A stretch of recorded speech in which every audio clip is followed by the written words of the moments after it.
Alright guys, we're back with the new set. Finally the new set has been revealed into the Arcane. I think we all knew that it will be Arcane themed for many months now. But it's finally being revealed here by Mortog himself on his channel. I will be linking his video in the comments below. In a pinned comment if you want to check his video out as well. As you can see, it's a 1 hour 19 minutes video by him.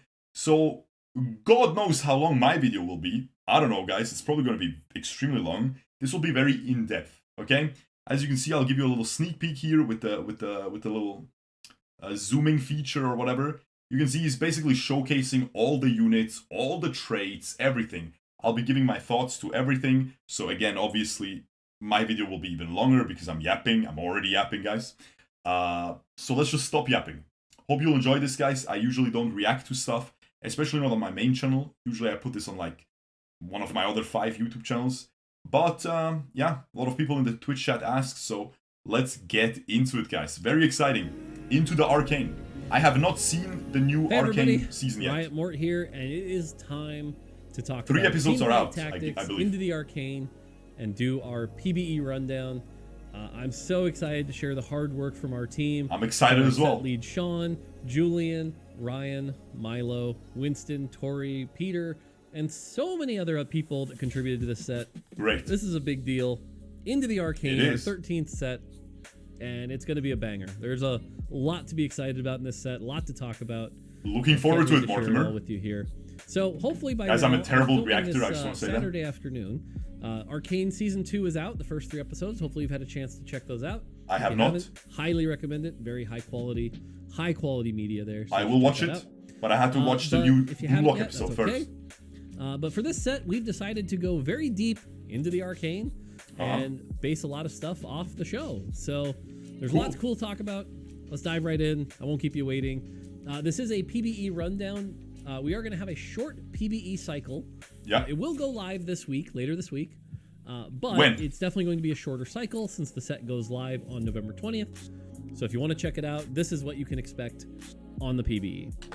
So PBE is delayed, by the way, because again, this set is very tied into Arcane. So usually it should have come 2 weeks before the new set releases. It's on PBE on the test server, and this time it was delayed by a week. So I think it's coming tomorrow, which is very exciting, or today when I'm uploading this video, because I'm gonna upload this tomorrow. Sorry. So here we go. All right, on the 1 cost side, and I've ordered this by tanks first, then damage dealers. So our tanks are Amumu, Aurelia, Singed. Hey, I'm in the set. I'm back. I made it. I'm here. Holy frick, man. And they put me right next to the baddie. Ooh. Ooh, they put me next to the baddie, guys. We're freaking back, guys, man. You see that? People tell me to cut my hair. Frick yourself, man. Steb, Trundle, and our Who the damage dealers frick are is Darius, Steb? Draven, Lux, Maddie, Morgana, Oh Power. my god, man. I don't know if I would call her Maddie. I would call her baddie, man.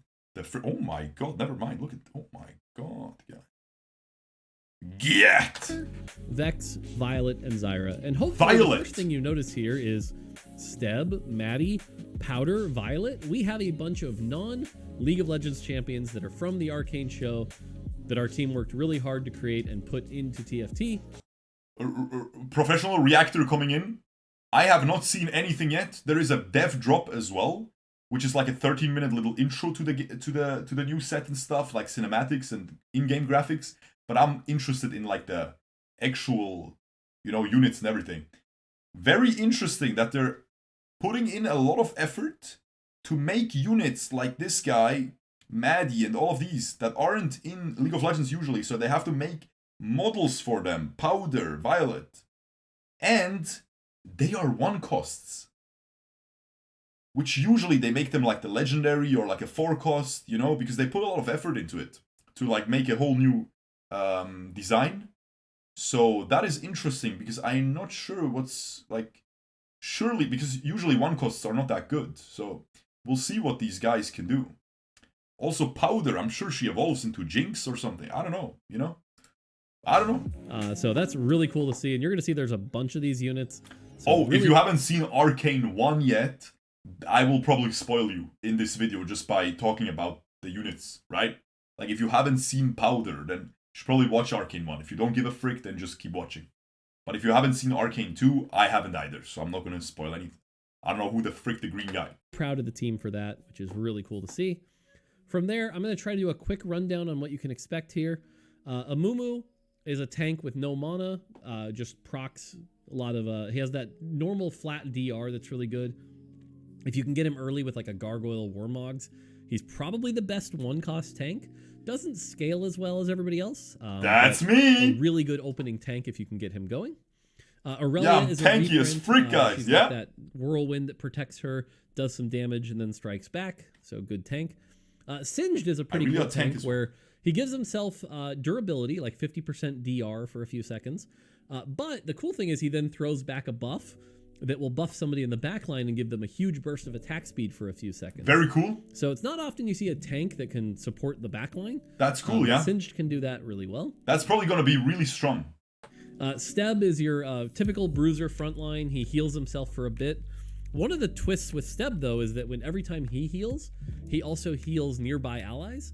So there's actually some setups you can do using things like Redemption that allow him to heal quite a bit if you want to get like a strong bruiser frontline with heals. And then there's Trundle. Or you can run 2 Stebs and they can like jack each other off. Sorry. Tank hits, heals, bites, no big deal. Good stuff there. And then we have our damage dealers. Darius is going to do a spin with his axe, apply a little bit of a bleed. Pretty cool. Wait, sorry, ADHD. What did he say about Trundle? Heals. And then there's Trundle. Pretty basic tank. Hits, heals, bites, no big deal. Okay. Good stuff there. And then we have our damage dealers. Darius is going to do a spin with his axe, apply a little bit of a bleed. Pretty cool. Draven's going to be throwing those axes. That's what Draven does. Catches the axes. He's a Ginsu's user, Deathblade, stuff like that. Cool. Lux, this is going to be similar to Set 9 Orianna, where she's going to throw out a small shield, and then her next auto will hit really hard and chunk. Set what, Orianna? Small shield, and then her next auto will hit really Set hard 9. and chunk for like 700 magic damage. Oh yeah, that's Not cool, baseline, yeah. but with items and stuff. Orianna reroll. So Lux is pretty slow at killing, but decent in the opener. Okay. Maddie is that sort of one-cost sniper paradigm that has a higher mana cost, but when she reaches her spell, instead of firing one big shot, she fires like 6 small shots that all add up to a lot. But if you get the kill early, it'll like splash to a new target. Just like Akshan. The shots can miss though. She is a 1-cost, so beware of that. But definitely does some good damage, and you get like an early Shojin IE, put that on her, she can be pretty good. Alright, not bad. Morgana is a dot champion, 40 mana, applies a dot on people. With an early Visionary opener, we'll talk about Visionary later, you can apply dots pretty well. Really loves casting items. The base damage on her spell is really high, so make sure that you get her casting quite a bit. Okay. Then we have Powder. Powder is definitely a champion worth talking about here. We don't usually print 1-cost like Powder, but Powder is a high mana cost that can be reduced by family. And then the spell is a very large explosion. If you're somebody who doesn't like your backline getting destroyed, don't group them up and don't let the monkey walk to your backline, because it goes boom. Oh, that's cool. And she does a lot of damage. So there's a little monkey guy. One of the biggest impact spell 1-costs we've ever printed. Definitely counterplay around that and stuff like that, but watch out for Powder. She can be explosive. So she's gonna be Giga reroll, huh? So they want her to be a good reroll. Okay, because again, like, you make this new character, you kind of want it to be, you know, good. Just like, you know, usually when they made Silco in Set 6 and stuff like that, right? Vex is a pretty standard 60 mana, shoots her spell, has some bonus AoE, so pretty solid spell. Violet, another exclusive champion here. Frontliner who likes your, you know, BT Titan Sterix, does some rapid fire punch combos and can do some pretty good damage. That's cool. BT Titan. And then Zyra is going to shoot her Vine out, hit a target. It doesn't stun. She's going to shoot her Vine out, Mortimer. When I see her, I'll...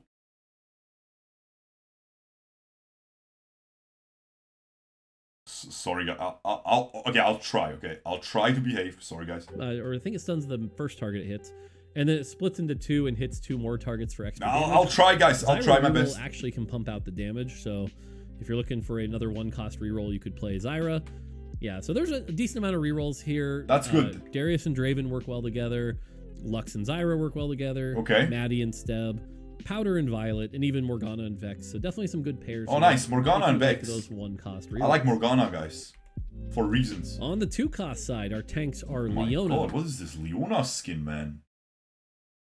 That's a baddie, guys. What the frick is this? Ninja! Guys, it's Ninja from Fortnite. He made it into the set. Holy guys, Ninja reroll. I'm gonna spam Ninja reroll, man. I'm freaking back. Oh, frick, look, it's Ninja again.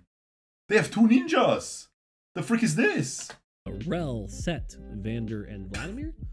And then our damage dealers are Akali, Camille, Nocturne, Renata Glass, Tristana, Urgot, Zeri, and Ziggs. Leona, pretty basic tank, gains a shield that gives her durability, fades away, does some AoE damage, nothing crazy.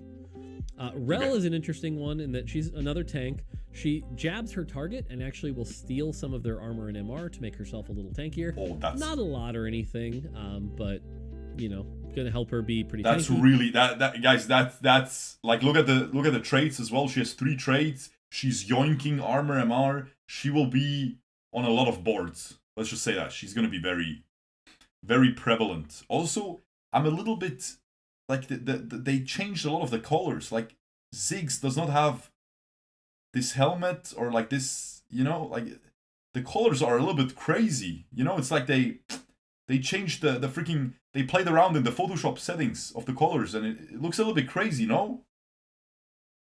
Looks a little bit crazy. Chromas? These are just chromas?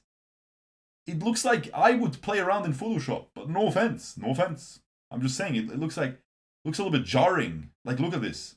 No? Definitely worth investing in if you've got a lot of visionary as well. Like especially this. This looks jarring. It looks weird a little bit. Guys, just, you know, who cares at the end of the day, right? It's still gonna be fun, but it looks a little bit. Casting more often.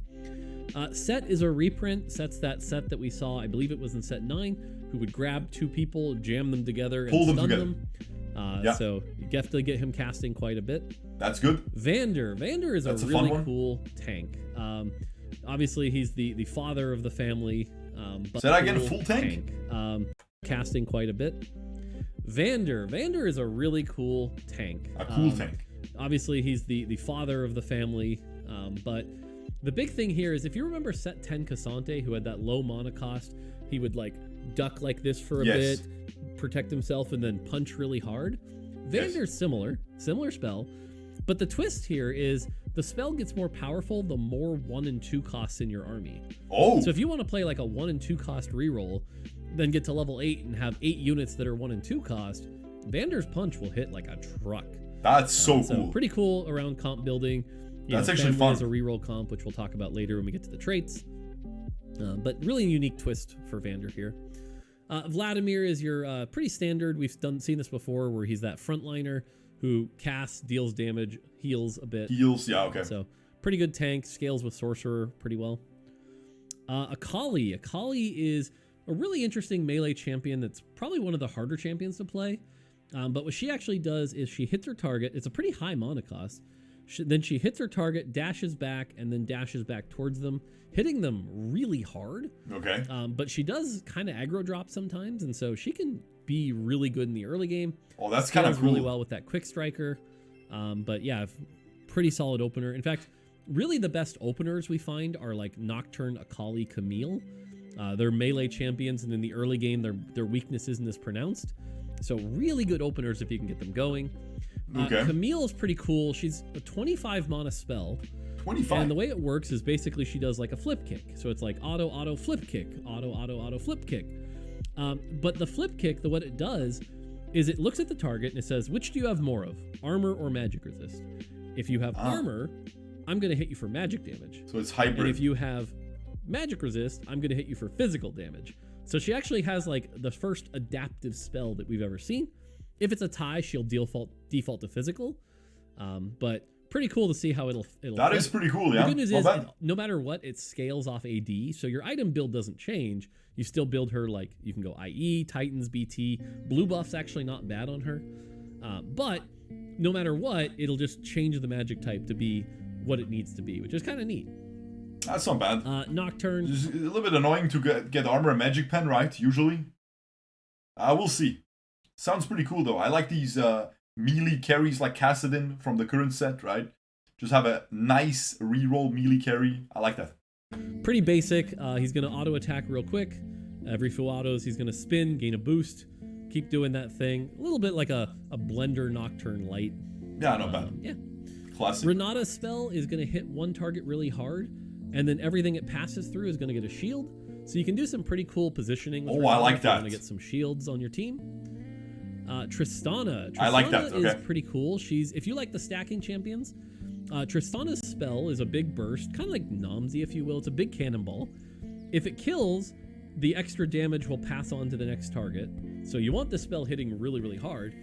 In addition, every target the spell kills, she's going to gain permanent AD. Ooh. So if you can get an early Tristana with like an IE, you're going to get a lot of kills. You're going to. That's really sick. I like that.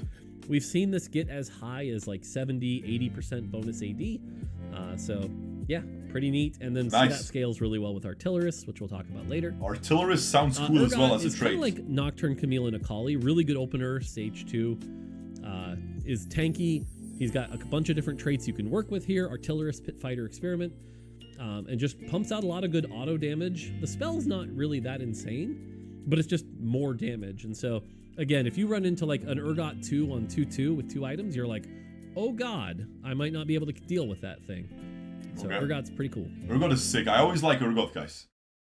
I always like Urgot. I don't know why. I just like him, man. I think he's cool. Zeri.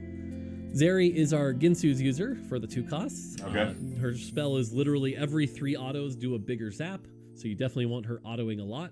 I find that like Ginsu's plus Quicksilver plus 1 more item is usually pretty good. Quicksilver? And then that works really well with Sniper because the zap has infinite range. Why Quicksilver? So make sure that you use that. And yeah, if you like Ginsu. I know Quicksilver is good, is like decent on Jinx nowadays, right? It's like not a bad item. But like, why specifically, as a recommendation? Zeri's your champion. Maybe there's a lot of CC in the set, Also works really well with Firelight, which with another champion we'll talk about later. Firelight. And then cool. Ziggs. Ziggs is a pretty standard, throws a bomb. The bomb splits into 3 little bombs. The traits all sound really cool. Quick Striker, Firelight, Automata, Chem Baron, Artillerist. Holy guys, Black Rose. Holy. Bombs deal damage. Because he's a Dominator, he's going to want lots of casting items. So Dominator. Honestly, his best build is like Shojin Nashers. Oh, wow. Because of Dominator, which we'll talk about later. Okay, cool. That gets me hyped. Like a lot of casting and it scales with the trait. That's going to be a fun trait. Typical AP carry there. All right. 3 costs. Blitzcrank, Loris, Nunu and Willump, Rennie, Scar. Who the frick is Loris, man? Scar? Smeech, guys. Kembaron Smeech. Oh my god, it's the Gangplank Space Pirate guy. Ooh. Swain are your tanks. And then your damage deal. No, I know it's Arcane, guys. I'm reacting. It's Arcane. Like, I know it's Arcane, man. There's our Cassiopeia, Ezreal, Gangplank, Kog'Maw, Nami, Smeech, Twisted Fate, and Swain. Swain 2 times? You might be wondering what that's about. Oh. I didn't even pay attention. We'll see, though. All right, Blitzcrank. Pretty standard tank. Gains a shield. That shield does some bonus damage. Because he's a Dominator, the more he casts, the bigger that shield's going to get. So if you can get him really, really tanky, Blitzcrank can do well. But you're definitely going to want at least 2 Dominator in if you're playing like an Automata. Oh, so the trait is probably going to make your spell scale over the fight. Guys, look at this Cassio. Holy frick, what a baddie. Blitzcrank tank game. Loris, another pretty standard tank here. One of the enforcers from the show. Has that sort of big shield, protects himself. He tanks really, really well. Nice. Yeah. Nunu is a tank, but his spell is actually his ult, where he'll gain a bunch of durability, do that sort of big AoE, and then splash damage to anyone who's standing in that AoE. Also works really well with his experiment bonuses. So pretty cool tank there. And then if he's a visionary, so you can get him to cast a couple times a fight if you've got him really well equipped. Rennie is probably my favorite tank. I'll be playing Rennie a lot. Rennie is a 3-cost bruiser. Chem Baron's kind of a fake trait, which we'll talk about later. Fake trait. But what Rennie does is takes her chainsaw, lifts the person up, stunning them, doing a bunch of damage to them, and then healing from that. Oh, that's and then sick. throwing them down. But she's just got generally good stats. That heal helps out a lot. So I'm a big fan of Rennie. That's sick. And then Scar is another one. Scar, again, from the show. Pretty cool. Look at all these characters we're making. Scar is another champion that's really, really good. He throws out 3 little grenades that stun people. So it's kind of like Shen from the last set, where you get like 3 stuns. Works really well with Horizon Focus. But the big thing with Scar is he is very tanky because of Watcher and Firelight, which we'll talk about later. So if you get like a Scar Zeri reroll, you're going to be in a great spot. So pretty easy comp to play. Scar Zeri reroll, okay. Will be one of those painful things that's really hard to get through. Okay. Okay, Swain. Swain is our first form swapper, and I think y'all are going to love form swappers because you talk about flex play. Form swappers are flex play in a big way. What form swappers do is if they're in the front 2 rows, they have a spell. If they're in the back 2 rows, they have a completely different spell. That is cool. May as well be a completely different champion. So in the front... So it's like Rakan Zaya from set 11. 2 rows, Swain has kind of a spell you'd expect from him, right? He casts, goes into bird form. He's going to be healing during that bird form and being very tanky, doing a little bonus damage as well. Yeah. Put him in the back row. Now all of a sudden he's a Shojin Deathcap user who's shooting crows out and doing big damage to the target, as well as some more AoE damage with those crows. So you can play him as a backliner or a frontliner based on what you need. You know, in Conqueror, in Sorcerer, he ends up being as a frontliner. But if you're like want to play Conqueror with some AP items, you can play him as a backliner. That's sick. Pretty neat. So I really enjoy that. Yeah. Cassiopeia, kind of a blue buff Shojin user. Again, another Dominator. Dominators you're going to find really love their blue buff Shojin Nashers. But shoots a target. Every 3rd shot is like a bigger one. Pretty cool. Okay. Ezreal has some pretty good traits here. He's going to be shooting his auto attacks hit pretty hard. Going to be shooting that big AoE ult that he's got. Not the like the R ult, but more like the hits a target and explodes in an AoE ult. So. Oh, so just the W and it deals AoE? Okay. Gangplank. Gangplank in the front row is going to be your typical BT Titans Sterix user. He's got like a slash that does really good damage to a single target or some AoE if there's a bunch nearby, and then heals himself. In the back row, he's going to be applying these like explosive grenades to people, and then at full mana, he's going to trigger them all, which do big AoE explosions. So in the that's satisfying. back row, he's more like a Ginsu's IE Shojin Deathblade kind of user. So, yeah. Okay. All right. Nice. Kog'Maw.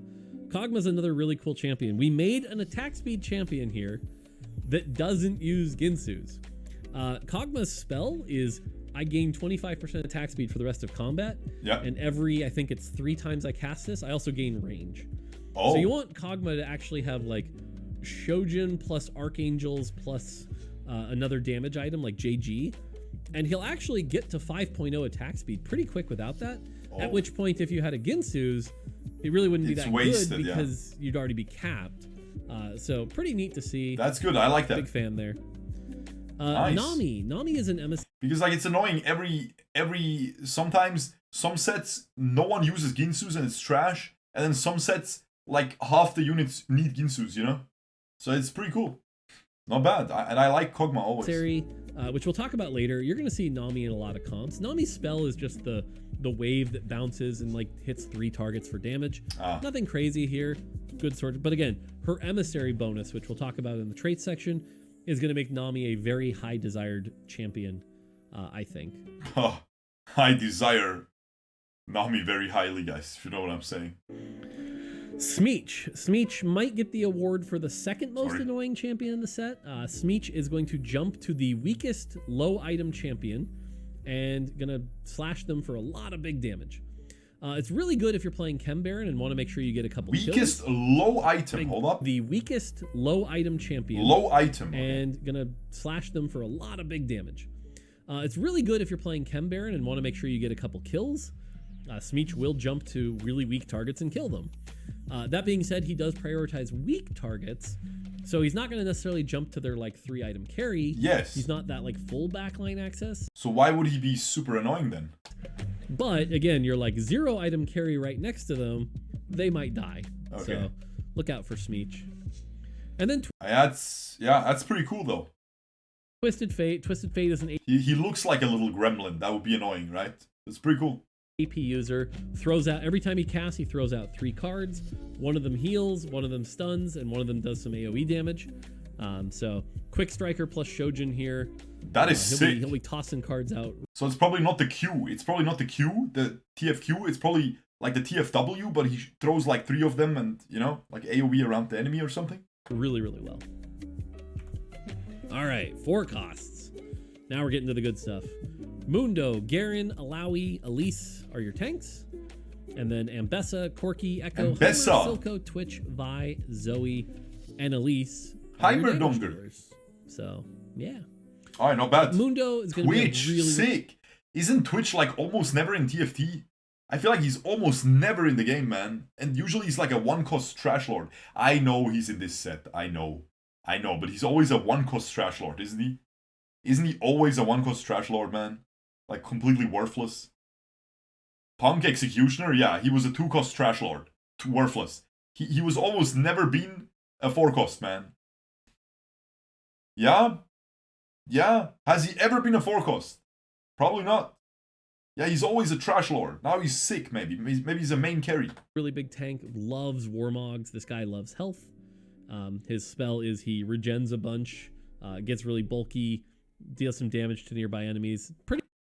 Classic Mundo. Pretty just self-tanky, but scales really well with HP. And again, he's a Dominator, so every time he casts, it's going to be bigger and bigger heals. If you can get him to like his 3rd cast in a 4 Dominator comp, he'll be healing a truckload. So definitely one of the best selfish tanks out there. Okay. Garen is also a tank that really likes HP, but he also likes armor and MR. He kind of likes both. The big thing is his HP gets shared with nearby allies because of his emissary bonus, but you do want that armor and MR to make sure he's tanky enough to go with his DR that he's getting from Watcher. So Garen's not quite as tanky as Mundo as far as selfish, but can make a team a lot better. Really plays well with other Watchers here. You know, if you want to play Scar plus him in that Firelight comp, that's a really good way to go. So, yeah. Okay. Alawi, definitely another really powerful tank here. Is going to like your Gargoyles, your Warmogs, your Redemptions, and is going to be able to slam targets, draining some health from them, staying alive for a long time. We find in our playtests, Alawi in particular, because she's a Sentinel, and 2 Sentinel is very flexible and very, powerful. Alawi and Elise get played a lot. Elise gets played a lot because she's a bruiser, and because when you put her in the front line, her spell is that typical 4-cost AoE CC spell. She's going to jump into the back line a little bit, kind of like the old Jarvan ult from set 9. Yep. And shoot a bunch of webs that's going to stun people in place. Guys, when I see Elise, I also shoot a bunch of webs. Oh man, crazy guys. And the big thing is she actually has a heal that comes with the spell. So for the first time, it's not just the CC. She also gets to heal a little, which makes her scale pretty well with like AP. So yeah, those are your tanks. Ambessa is a really... Wait, what did you say about Elise backline? CC. She also gets to heal a little, which makes her scale. So for the first time, it's not just the CC. She also gets to heal a little, which makes her scale pretty well with like AP. So Elise heals. Okay. Those are your tanks. I don't think he set the ranged form, the form swapper yet. Ambessa is a really interesting... Wait, did he say the form swapper at least? To heal a little, which makes her spell. So for the first time, it's not just... And the big thing is, she actually has a heal that comes with the spell. So for the first time, it's... he didn't say anything, right? I really like him. Yeah, those are your tanks. Ambessa is a really interesting champion. Maybe he's gonna say the casters after, like he's going to the tanks first, and then he's gonna say what Elise is when she's in the back line. I really like Ambessa. She starts out at 2 range, even though she's a melee unit, and then she's gonna be attacking with her chains from a wide range. At which point she'll cast her spell where she dashes in and like hits somebody up, kind of like her ult in SR. Then she switches to full melee, gains a bunch of attack speed, punches a bunch, and then dashes away and does another spell. So she's moving all around. She's 200 years in Summoner's Rift and in TFT, man. The frick is this? Really well with like Edge of Night, BT, IE, stuff like that.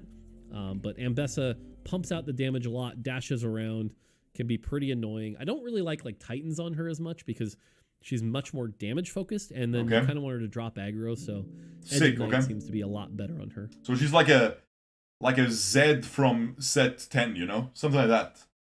That's pretty cool. Corki, probably the easiest to play 4-cost, just a solid, you know, build your IE, Last Whisper, Giant Slayer Corki. He's going to be shooting out these missiles that do a bunch of damage.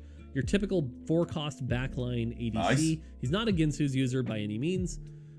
So just does some big damage. Corki's always fun. Stacks really well with artillerists. So yeah. Cool.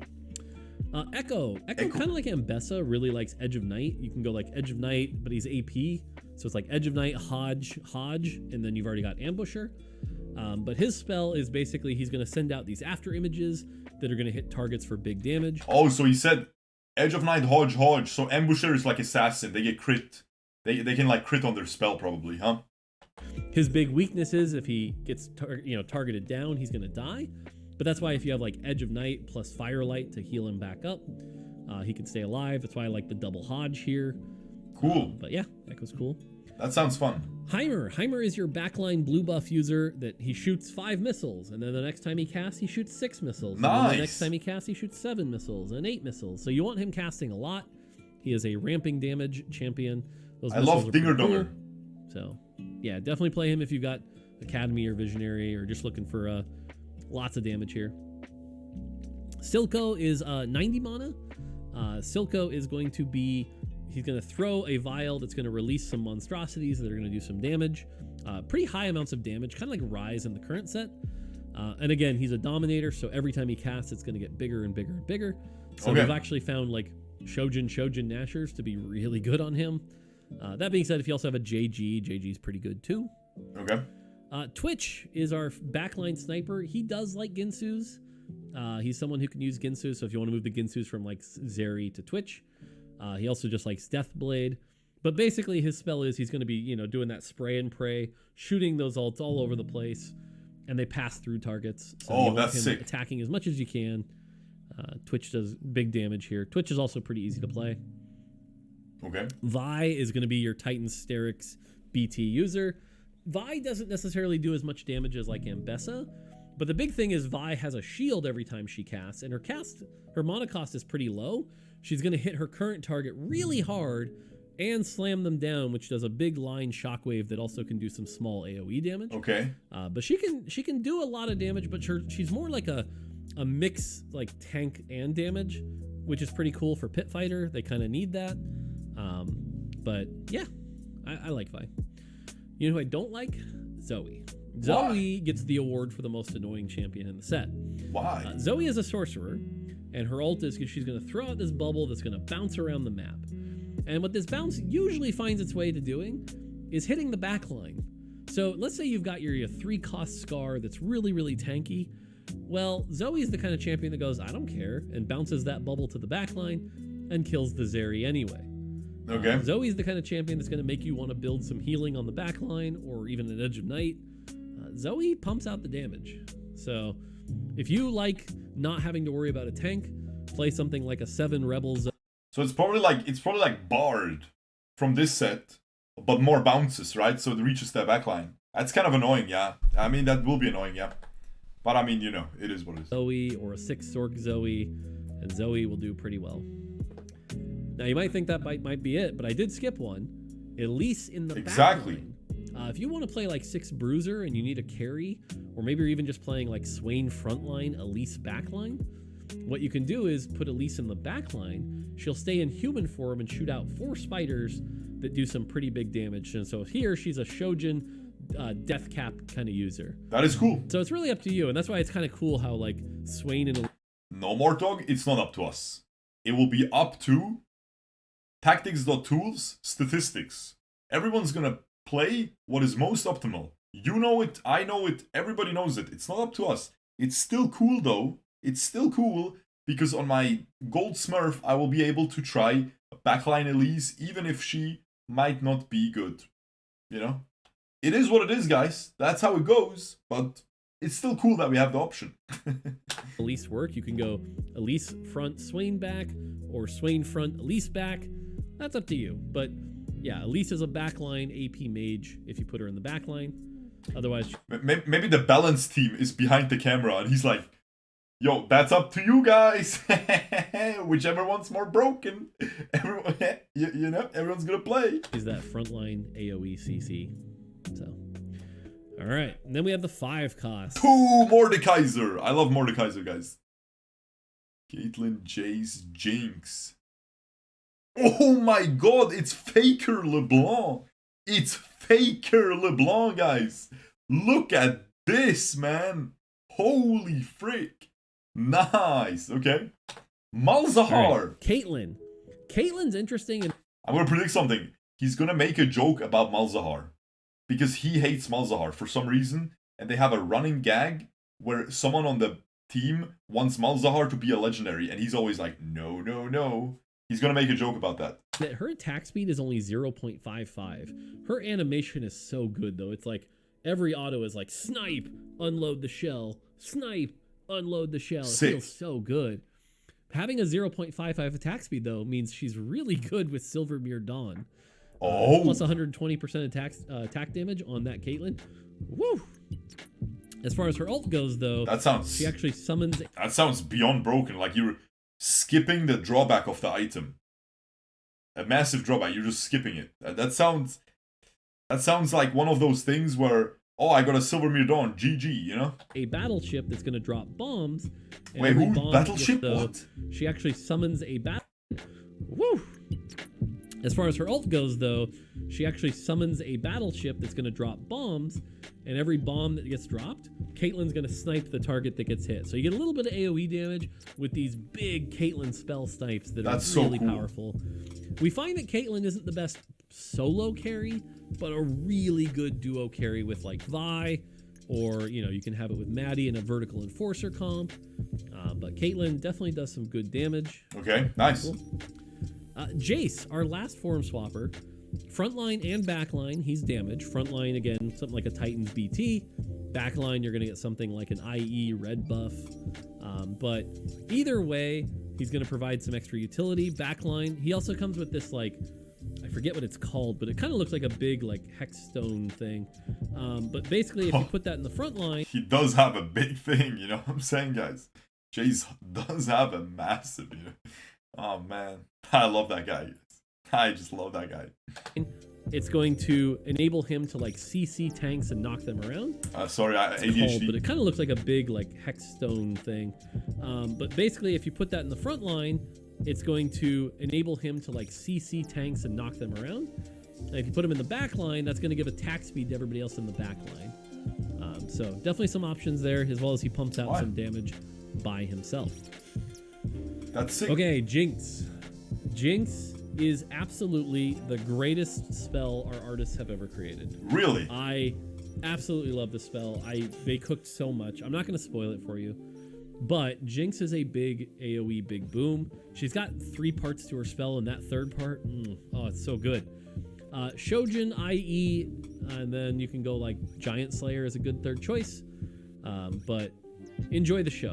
Jinx, I love this spell. It's so good. That sounds really cool. LeBlanc. LeBlanc is a Black Rose sorcerer.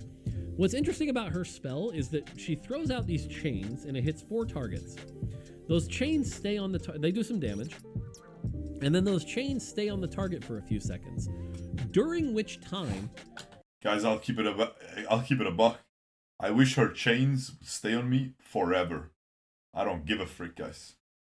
Nah, seriously, guys. I don't give a frick. Any target hit that's got a chain on them that takes damage will also send an additional amount of damage to the other targets as true damage. Nice. Basically, it's like a secret damage amp on all 4.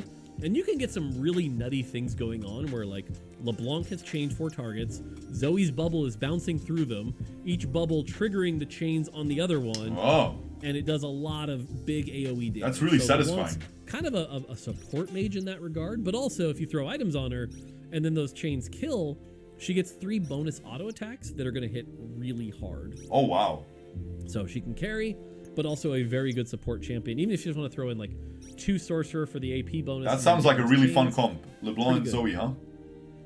I think they're both sorcerers, right? This is where I should be doing my victory dance because, yes, we finally did it. Malzahar is a 5 cost. That's right. Malzahar. What did I say, guys? Volume too low. One guy is saying volume too low. Malzahar is a 5 cost. I'm so happy. So, what does Malzahar do? He's going to basically do his Q, and everyone hit is going to get... Oh, I think I had it mixed up. I think he wanted the Malzahar 5 cost, but everyone else didn't want it. Something like that. Yeah, I think I mixed it up. My bad.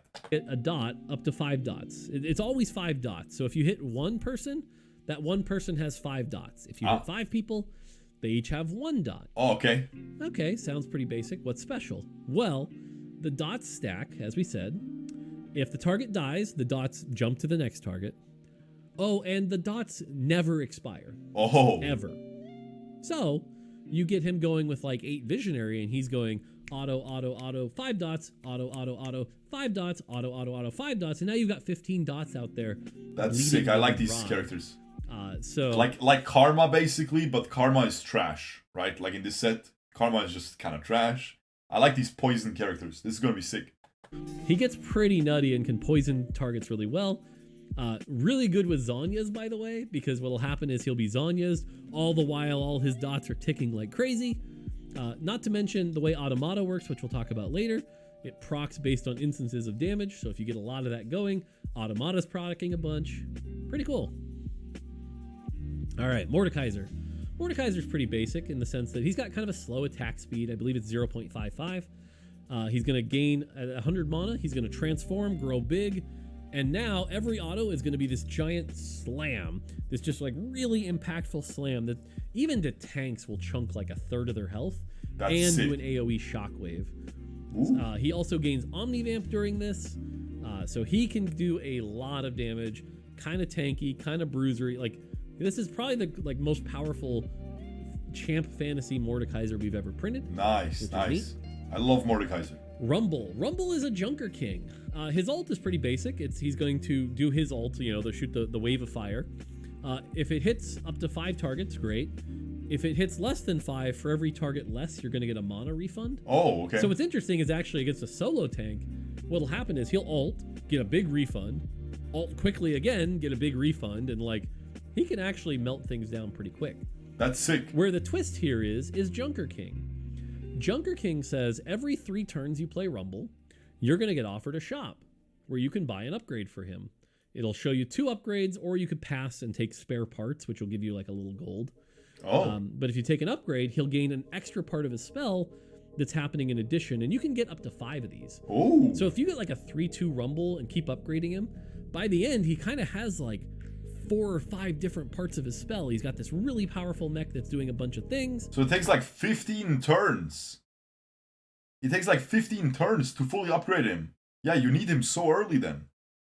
But that's cool. That's really cool. That is really cool. 4 or 5 different parts of his spell. He's got this really powerful mech that's doing a bunch of things. And in addition, he's a Sentinel. So I feel like you're going to see Rumble in a lot of comps just because he's a Sentinel. But also you can get things where it's like he self-destructs when he dies, or he's doing extra damage to tanks. So definitely be on the lookout for Rumble. If you like that sort of upgrade fantasy, try to get all 5 upgrades with Rumble. There you go. And then finally, Savika. If you've watched the show, Savika has this cool slot machine arm that the second we saw it, we were like, we got to get that in there. It's too TFT. So Savika has this RNG. All right, nice. Slot machine, guys. Let's go. Gamba. trait called High Roller, which basically every time she casts her spell, the slot machine spins. Based on what it hits, you get different versions of her spell. She has like 3 or 4 different outputs, but then there's also like the jackpot version of the output. She's definitely the most high variance 5 cost we've ever made. But holy, she's Kite from Hunter x Hunter. She's freaking Kite. Holy guys, that is sick. That is so sick, no? Actual Kite. Generally, the thing to remember about her is her job is to kill tanks. So like, let's say somebody has a Blitz 3 with 3 items. Sevika is going to be really good at taking that down, whether it be with her true damage flamethrower or her ability to knock them and possibly knock them out of the arena. So Sevika is definitely going to be that pit fighter melee champion that you're going to be afraid of. That's cool. And you're going to curse when that slot machine does not go in your favor. So that's fun. That's fun. Pretty cool. All right, we did it. We got 2 champs. Still a lot to go over, though. Hopefully this video doesn't end up too long. I mean, brother, man, the video is already 30 minutes. My video is probably like 50 minutes already. GG, guys. We're going dead last. Academy. Academy is a trait that I think a lot of you players that like to be adaptable are going to love. The way it works is every game, there are going to be 3 sponsored items. They're not random. They're definitely a bunch of pre-done tables. So here, for example, you can see that Shiv, Ginsu's, and Dragonclaw are the sponsored items. Now, when you put more and more of the trait in, you're going to get copies of those sponsored items. So, for example, if you're running 5, you're going to get a Static Shiv, then a Ginsu's, then a Dragon's Claw. Great. But in addition, you're going to get more damage amp and health based on how many copies of that item you can get. Oh. So, for example, if you want to build, I don't know, say a Heimerdinger with triple Static Shiv, great, because now you're going to get a bunch more damage amp. You're going to get all that stuff. And so you end up with like slightly suboptimal items, but the extra stats from Academy make up for that. And so there's some really cool versions. One of the most insane we've seen was when Ionic Spark was a sponsored item, and then somebody got the augment that makes your Ionic Sparks do more. That's and they crazy. Had like 7 Ionic Sparks. I mean, Spark. obviously, like imagine Rage Blade and then the Prismatic augment, right? GG. Maybe it's not in the game anymore, but who knows, right? That's gonna be crazy. On top of Academy champions, and it can get pretty crazy. So definitely take a look at what those sponsored items are. If you have the right spot for it, play it. Again, you have to kind of be adaptable though.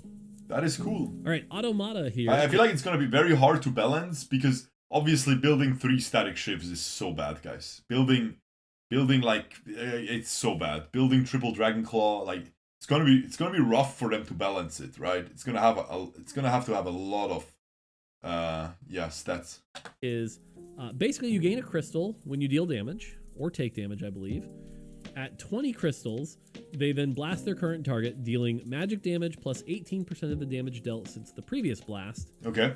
They also gain armor and magic resist. So, again, this is based off instances of damage. It is damage done, by the way, not taken, sorry. Instances of damage done. And so, for example, like a Mumu, who's shooting his little sparks every second. Me, guys. If he's hitting like 3 tanks, 3, 6, 9, 12, 15, 18, 20, boom, gets this bonus blast that does a lot of damage. And so if you have 6 Automata, or if you have an Automata emblem, only at their current target, okay, damage can be very powerful here. But it's just flat damage, right? Usually what the problem is with these flat traits, they're really OP early game. Usually they don't really make them anymore. Like I remember set 8 Laser Core, it was like really strong early and then it would just fall off unless you would hit like 9 Laser Core or something. Yeah, we'll see. So, all right, Black Rose. This is our summon trait this time. It's a 3, 4, 5, 7. You're going to get a Chain Scion. So it's going to be placed right away on the map. You can actually have the summon Scion go in the back or the front. Okay. But basically what happens is after 5 casts from Black Rose champions, or when he drops below 65% health, he gets freed and he'll be doing his thing. At 3-piece, kind of some extra frontline. 4-piece, he's going to be able to do more damage, grow stronger. 5-piece, he gets really big and he goes to full health when he's freed. And then 7, he gets even more powerful. So, pretty cool summon trait. Okay. It's a trait that's kind of hard to get into, but also like the augment that gives you a Black Rose emblem is very powerful. Summon traits typically, when they have that emblem that you can just +1 it early, ends up really good. So if you find some... Yeah, it needs 2 emblems for 7, and you need LeBlanc for 5 without emblem. So it's going to be like Eldritch, where If you get the early 7 Eldritch, it's very strong. So the emblem... Somebody, for example, on 2-1 who happened to have a Morgana, Vlad, Cassiopeia, and the emblem, all of a sudden you've got a 4 Black Rose Scion that you're dealing with on 2-1, which can be pretty tricky. So, all right, family. This trait is easily going to be one of the fan favorites, especially for people who like to reroll. Okay. It's made up of Powder, Violet, and Vander. So you run 3 of them, and when you play all 3, their mana gets reduced by 25, and they gain 12 damage reduction. Pretty cool. But that's not what's neat. What's neat is there's a family emblem. And so the amount of memes you're going to see where you're like, I got a family emblem. Hey guys, Silco's part of the family. And now you have a Silco in the family. You're going to love it. You're just going to love seeing who you can add to the family and being like, ooh, here's my family. I had one game where I had Violet, Powder, Vander, Jinx, and Vi all in the family. And it's like, look, we're a happy family again. It's great. Which is really just a lot of fun. And the nice thing is when you get the emblem, it's a pretty big deal because at 4, that mana reduction is going to go to 30% and they're going to get 20% attack speed. Pretty big boost. You need 2 emblems, huh? It's kind of hard to get 5. 40% reduction. Heist on top side. After combat. Progress the heist. The heist. Let's see what he says. The reduction is going to go to 30% and they're going to get 20% attack speed. Pretty big boost, actually. And if you somehow can get 5 early, whoo, this gets fun. Because you're going to get 40% mana reduction. And then every combat, based on the number of surviving family members, you're going to get progress towards a heist topside, which is going to give you a bunch of rewards.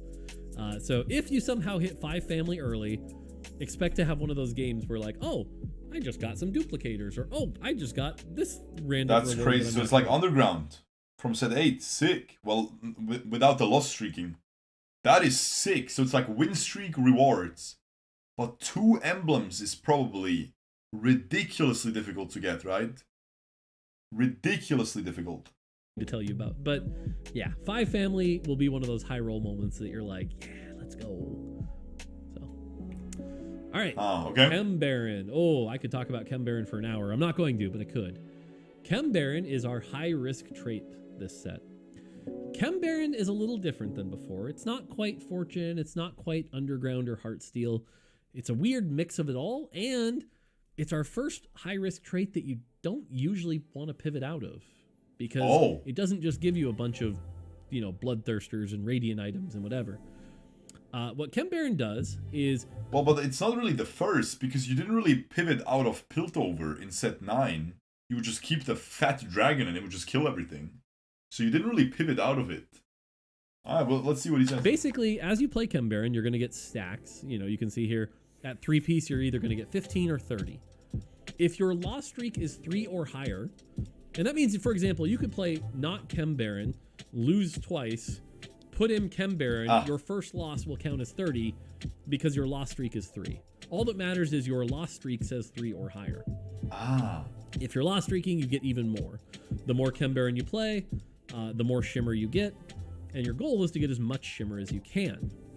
Every time you reach 100 shimmer, you're going to be presented with an armory.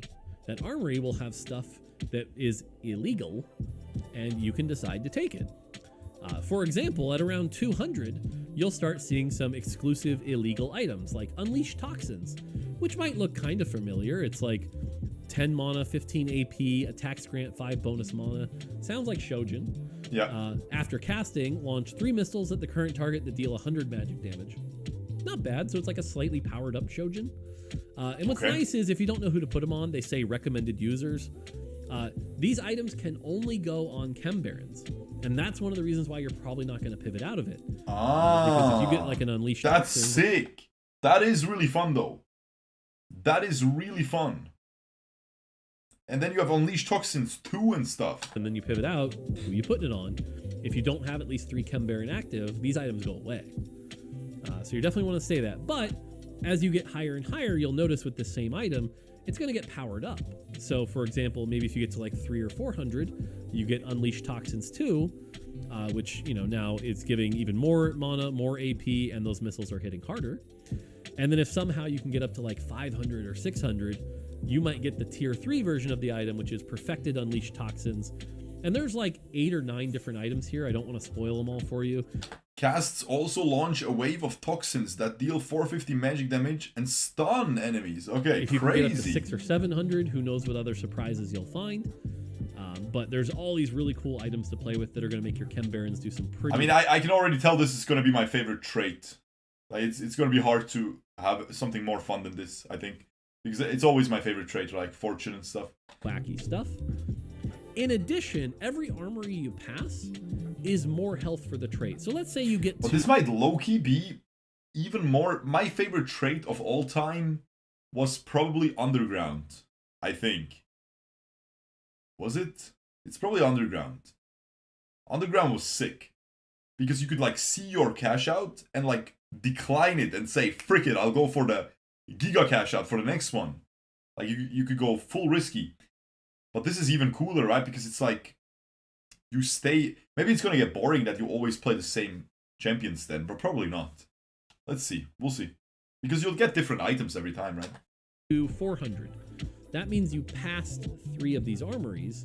If you're running 5 Chem Baron and passed on 3 armories, your Chem Barons now have 270 bonus health. And this can get pretty nutty. Like, let's say you get to 600 with a 6 Chem Baron game. That means you passed 5 armories. 5 times 125. That's 625 health for your Chem Barons on top of the items you're getting. That's ridiculous. So you're getting a lot of health on these champions. Okay. So if you can get up to like 500, 600 plus, you're going to get some really powerful stuff. And the armories, like I said, include a bunch of things. Could be some Chem Barons, could be some consumables. and it's the little rat guy, guys. It's the little rat. Smeech. Nice. Alright, that's going to be a sick trait. Could be these illegal items. This is the high-risk trait, though. I have a lot of fun with it, but... And if they're showing the emblem here, I believe that means you can craft it. Just saying, guys. I believe this means you can craft the emblem if it's shown as a symbol here. I think, right? Not sure. I think that was one of the UI rules they made. I don't think so. Are you sure? Not necessarily.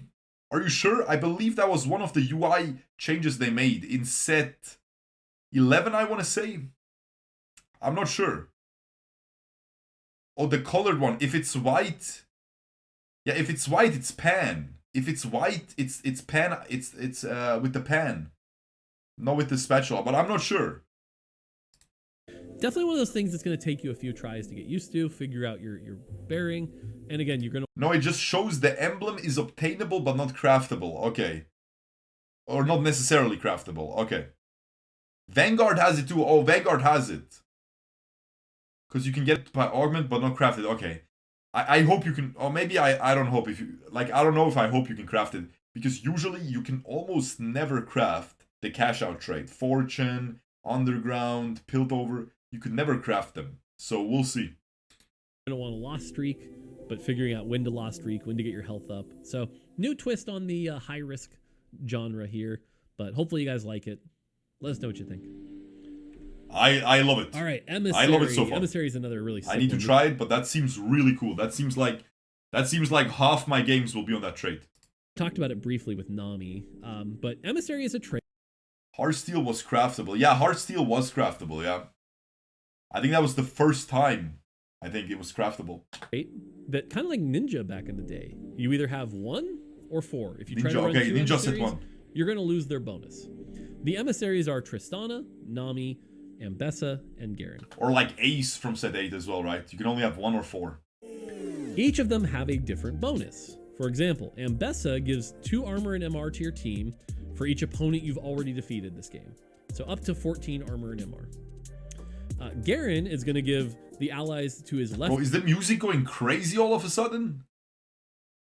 The music is going crazy all of a sudden, guys. What the frick is this? Armor and MR to your team for each opponent you've already defeated this game.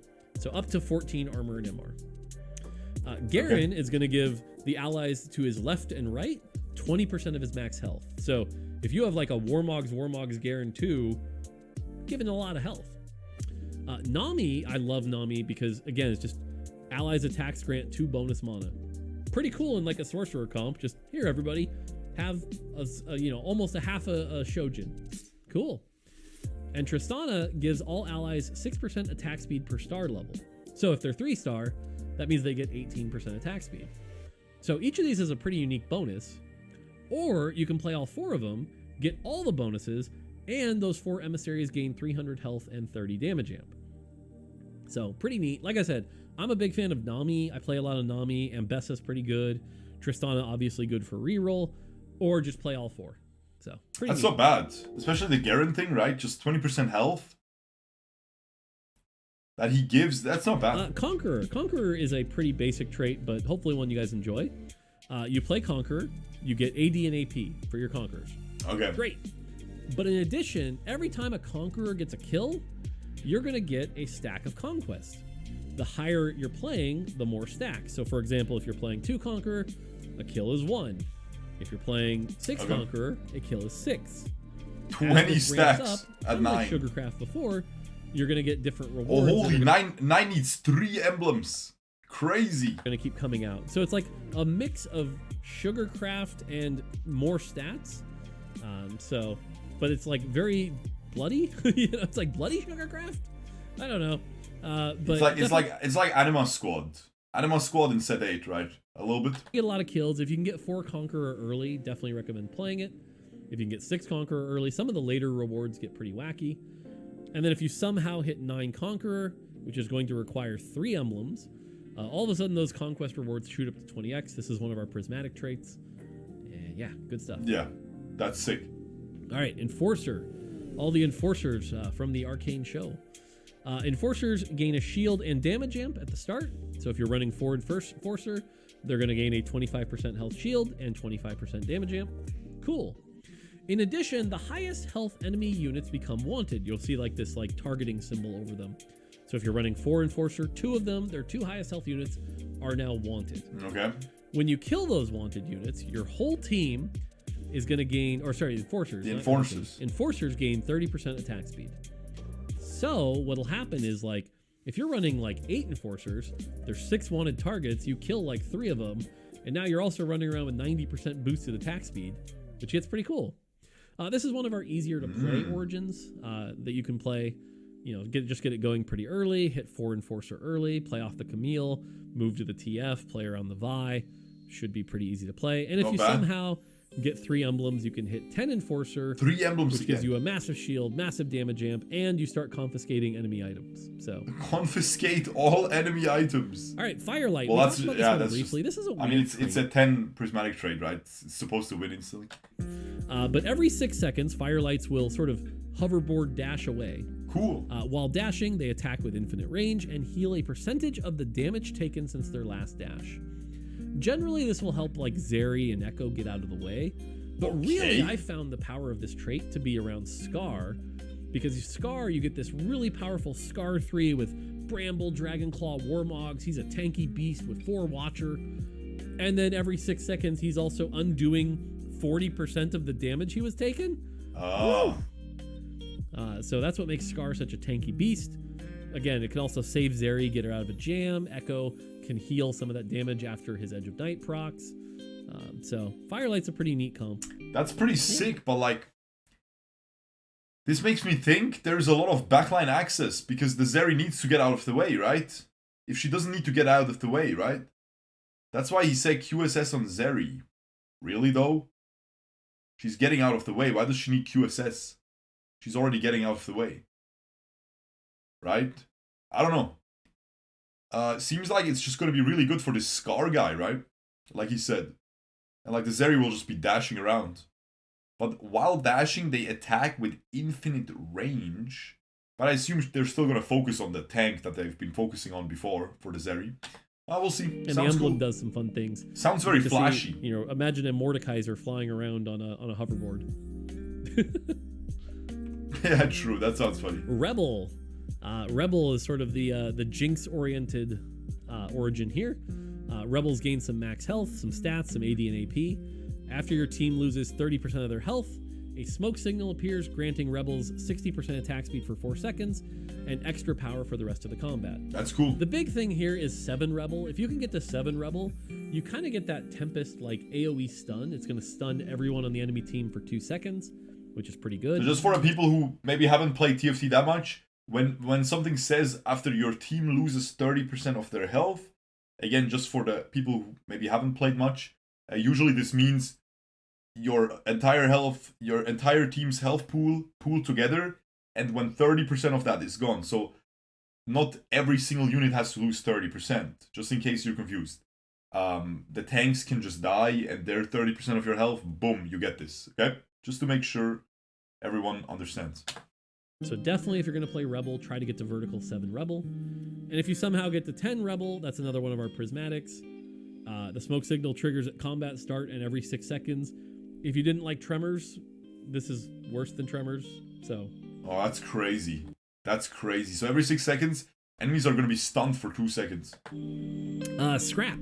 Scrap is back. Combat start. Any components held by scrap units will temporarily turn into full items, and you gain a shield for each component held. This is a pretty defense-oriented trait. It's actually surprisingly hard to play. But if you can pull it off and plan around it, you can end up with some really big shields. We're talking like 1,200, 1,400 health shields. Yeah, that was really strong. And if you somehow can get to 9 scrap, whew, it's not quite a prismatic. I remember in set 6 late game, you would always play 2 scrap, no? Because you have so many items at that point, I think you would always go for that. But that's the set I started with. Set 6.5. I just began. I was a beginner. But I remember, like, I was watching Soju's stream. He was always like trying to get scrap in, right? But it's going to make sense now. Items into radiant items. So 9 scrap is like kind of like 9 frost. It's not prismatic, but it's really, really powerful. Ah, okay. So, all right. Generate radiant items. Is experiment. This one's kind of tricky. The way it works is every experiment has an experiment bonus. So, for example, Zyra's is like spells do 30% bonus true damage. Mundo's is like gain some bonus health, and every time you get a kill, gain more health. But what's interesting is you're also going to get these laboratory hexes. So, for example, if you're playing 3 experiment, you're going to get 2 hexes. You get to choose who are on the hexes, and whoever's on the hexes, all the experiments gain their bonuses. So, for example, if you're playing Zyra, Urgot, and Mundo, and you put Zyra and Mundo on the hexes, all 3 of them gain Zyra and Mundo's bonus. That's why if you go 5, you can get a 3rd bonus, and then if you go 7, those bonuses are going to be doubled. So figuring out the right arrangement is going to be pretty tricky. I expect this is a trait that a lot of you won't play in your first few games, but once you figure it out, you'll be like, oh, I get it. And once the guides start coming out where it's like, oh, make sure you put Twitch here and Mundo here and things like that. Okay. But definitely not the easiest trait. Sounds pretty cool. So. I'm noticing a lot of these traits, they need like 2 emblems to reach the maximum point, you know? Or like this is again 2 emblems and stuff, right? Maybe emblems will be a lot more accessible in this set again. But definitely not the easiest trait in the set. So, all right, classes. Hopefully I can plow through this pretty quick. Classes aren't too crazy. Ambushers are crit 1. It allows their spells to crit, and they gain bonus critical strike chance and damage. If you get to 5, you also gain some durability. Okay. Cool. Artillerists, this is our ranged AD trait. Every 5 attacks, they're also going to launch a rocket that deals 125% attack damage. They gain some AD, and if you have 6, those rockets do double damage. Cool. Okay, 6 again, you need 2 emblems. Whereas for the other one, you don't need any emblems for Ambusher. You can just get 5. Bruiser. 2 Bruisers always good because your team gains 100 max health. In addition, Bruisers gain 20, 45, 75% health. Cool. And again, there's 6 Bruisers, no emblem needed. Dominator. This is one I want to talk about because this is a big deal. The way Dominator works is they're going to gain a shield at the start of combat. Fine. It's a shield. No big deal. But more importantly, they gain AP based on the mana spent. So, for example, Mordekaiser has 100 mana. Artillerists is just Cannoneer. Yeah, similar. If you have 2 Dominator, the second he casts a spell, 25 AP. If you have 6, the second he casts a spell, 70 AP. Why is this a big deal? Well, let's take Silco. I believe Silco's mana cost is 80. And so the first time he casts, you're going to gain 70% of that, which is 56. 56 AP. But if you can do like Shojin Nashers, you're going to cast 2, 3, 4, 5 times, and that's where the AP gets pretty wild. So like, all the Dominators like to cast a lot. My actual like, to be honest with you, like concern is that all their best in slots are basically cast a lot. And so if you have the right items for them, their ceiling is going to be very high. If you can maybe, yeah, but like if you remember, it's like diminishing returns. Because the more AP you get, the more efficient something like Jeweled Gauntlet or Giant Slayer gets, right? Because you want all the 3 parts of the equation, right? You want AP, you want percentage damage, and you want crit chance. Because if you get 100 AP, your ult will deal double damage. From 0 to 100 AP, your ult will double its damage. If you get 100% damage increase, your ult will double its damage, right? But now, if you already have 100 AP, and now you add another 100 AP, you are not doubling your damage. You already used, let's say you started at 100. 100 AP will make you deal 200 damage. Another 100 AP will make you deal 300 damage, right? But if you have the 100 AP already, and now you add a 100% damage increase, now you're going to 400. Do you understand? So it's pretty possible that they will like stuff like Jewel Gauntlet, because again, the crit is basically a percentage increase. So we'll see if the concern he has is basically just depends on the balance, right? If the number is crazy high, then yeah, you just want to cast. If the number is not going to be crazy high, if the Jewel Gauntlet will be comparable, then you will also be able to build Jewel Gauntlet. You can only get them to cast once in a fight. They're actually going to feel kind of weak. But man, if you've got the right setup, the other thing... Guys, did you think I would actually give good stuff like that instead of just gooning? Like when it first started and I was just talking about Morgana, did you think I would say something like that? You probably didn't expect that, right, guys? You probably didn't expect I can say something like that. You probably didn't expect I can even compute something like that. True, that's smart to not expect it, because I'm a moron. You're right, guys. That was just lucky. It's a very expensive trait. You notice it's 2, 3, 3, 4, 4, 5. Like, to get Dominator going, it's definitely not something you like start the game off of, but this has one of the highest caps. I expect to see a lot of high-level players playing Dominator because they've pivoted into it and they figured out how to get it going. They've got the right setup. They've hit the Mordekaiser.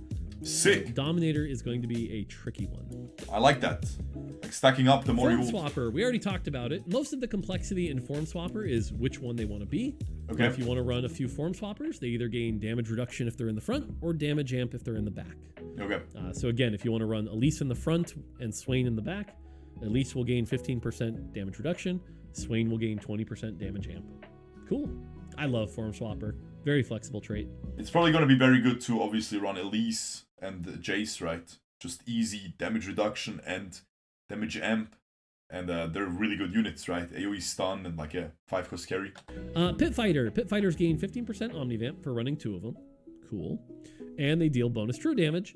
And then when they drop below half health, they heal a little bit. Kind of like the old Dawnbringer, actually, from 5.5. So if you have 6 Pit Fighter, they drop below half health. They heal 40% of their health. They've got 15% Omnivamp. And everything they're doing is doing 20% bonus true damage. Cool. Okay. 8 Pit Fighter, kind of a mini chase trait. Not prismatic, but that 99% heal and 50% bonus true damage. Pretty good. Quick Striker. Quick Strikers move faster and gain attack speed based on the target's missing health. So if you run 2, you've only got 28% attack speed, but as the enemy gets lower and lower, you get a bunch more.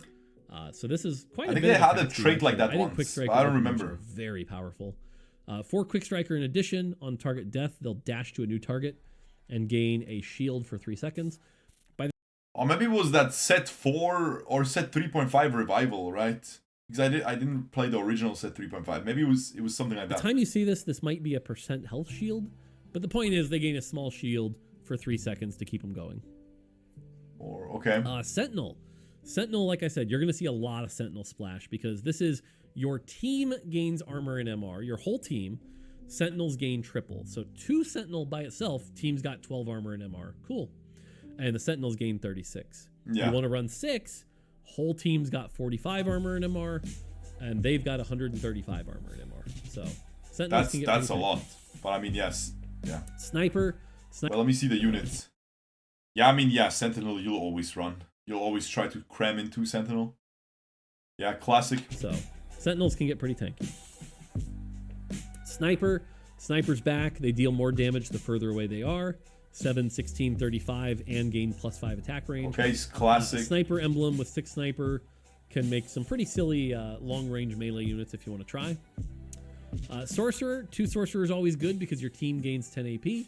And then sorcerers gain 20, 50. That sounds fun because I remember they haven't done that in a long time, right? Where you could like play a melee with like some 6 trait and then becomes ranged. They haven't done that in a long time. That's always fun. That can always be really fun. I remember in set 7, the swift shot Yone, I think it was. That was really cool. Like full range Yone. Like think of like Kassadin from this set, but fully ranged.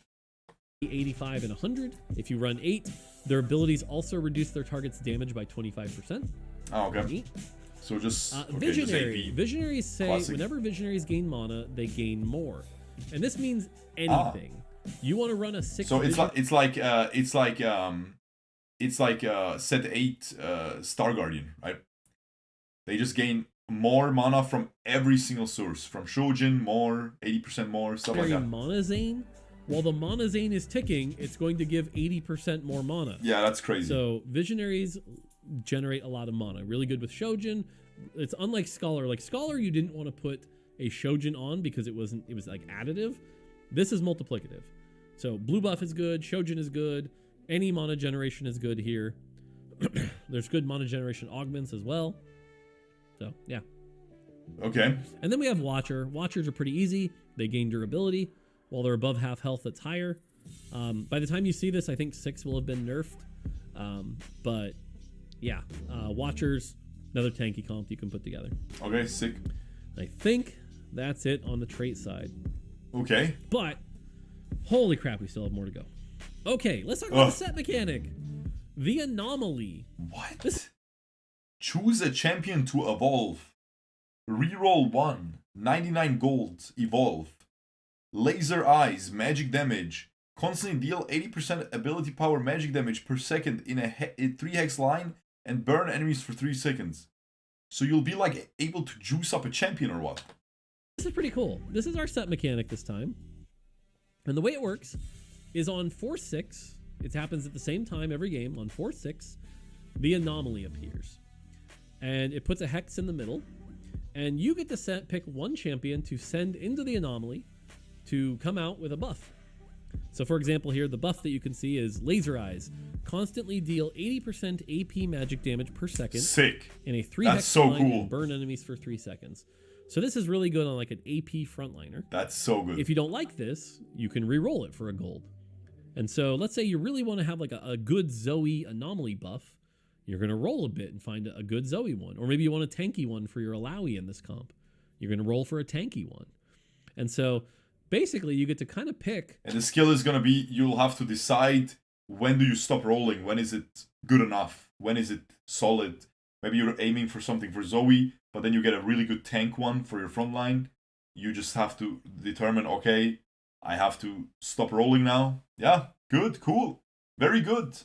Usually the set mechanics are very RNG heavy, right? Very, like the encounters in set 11, crazy RNG.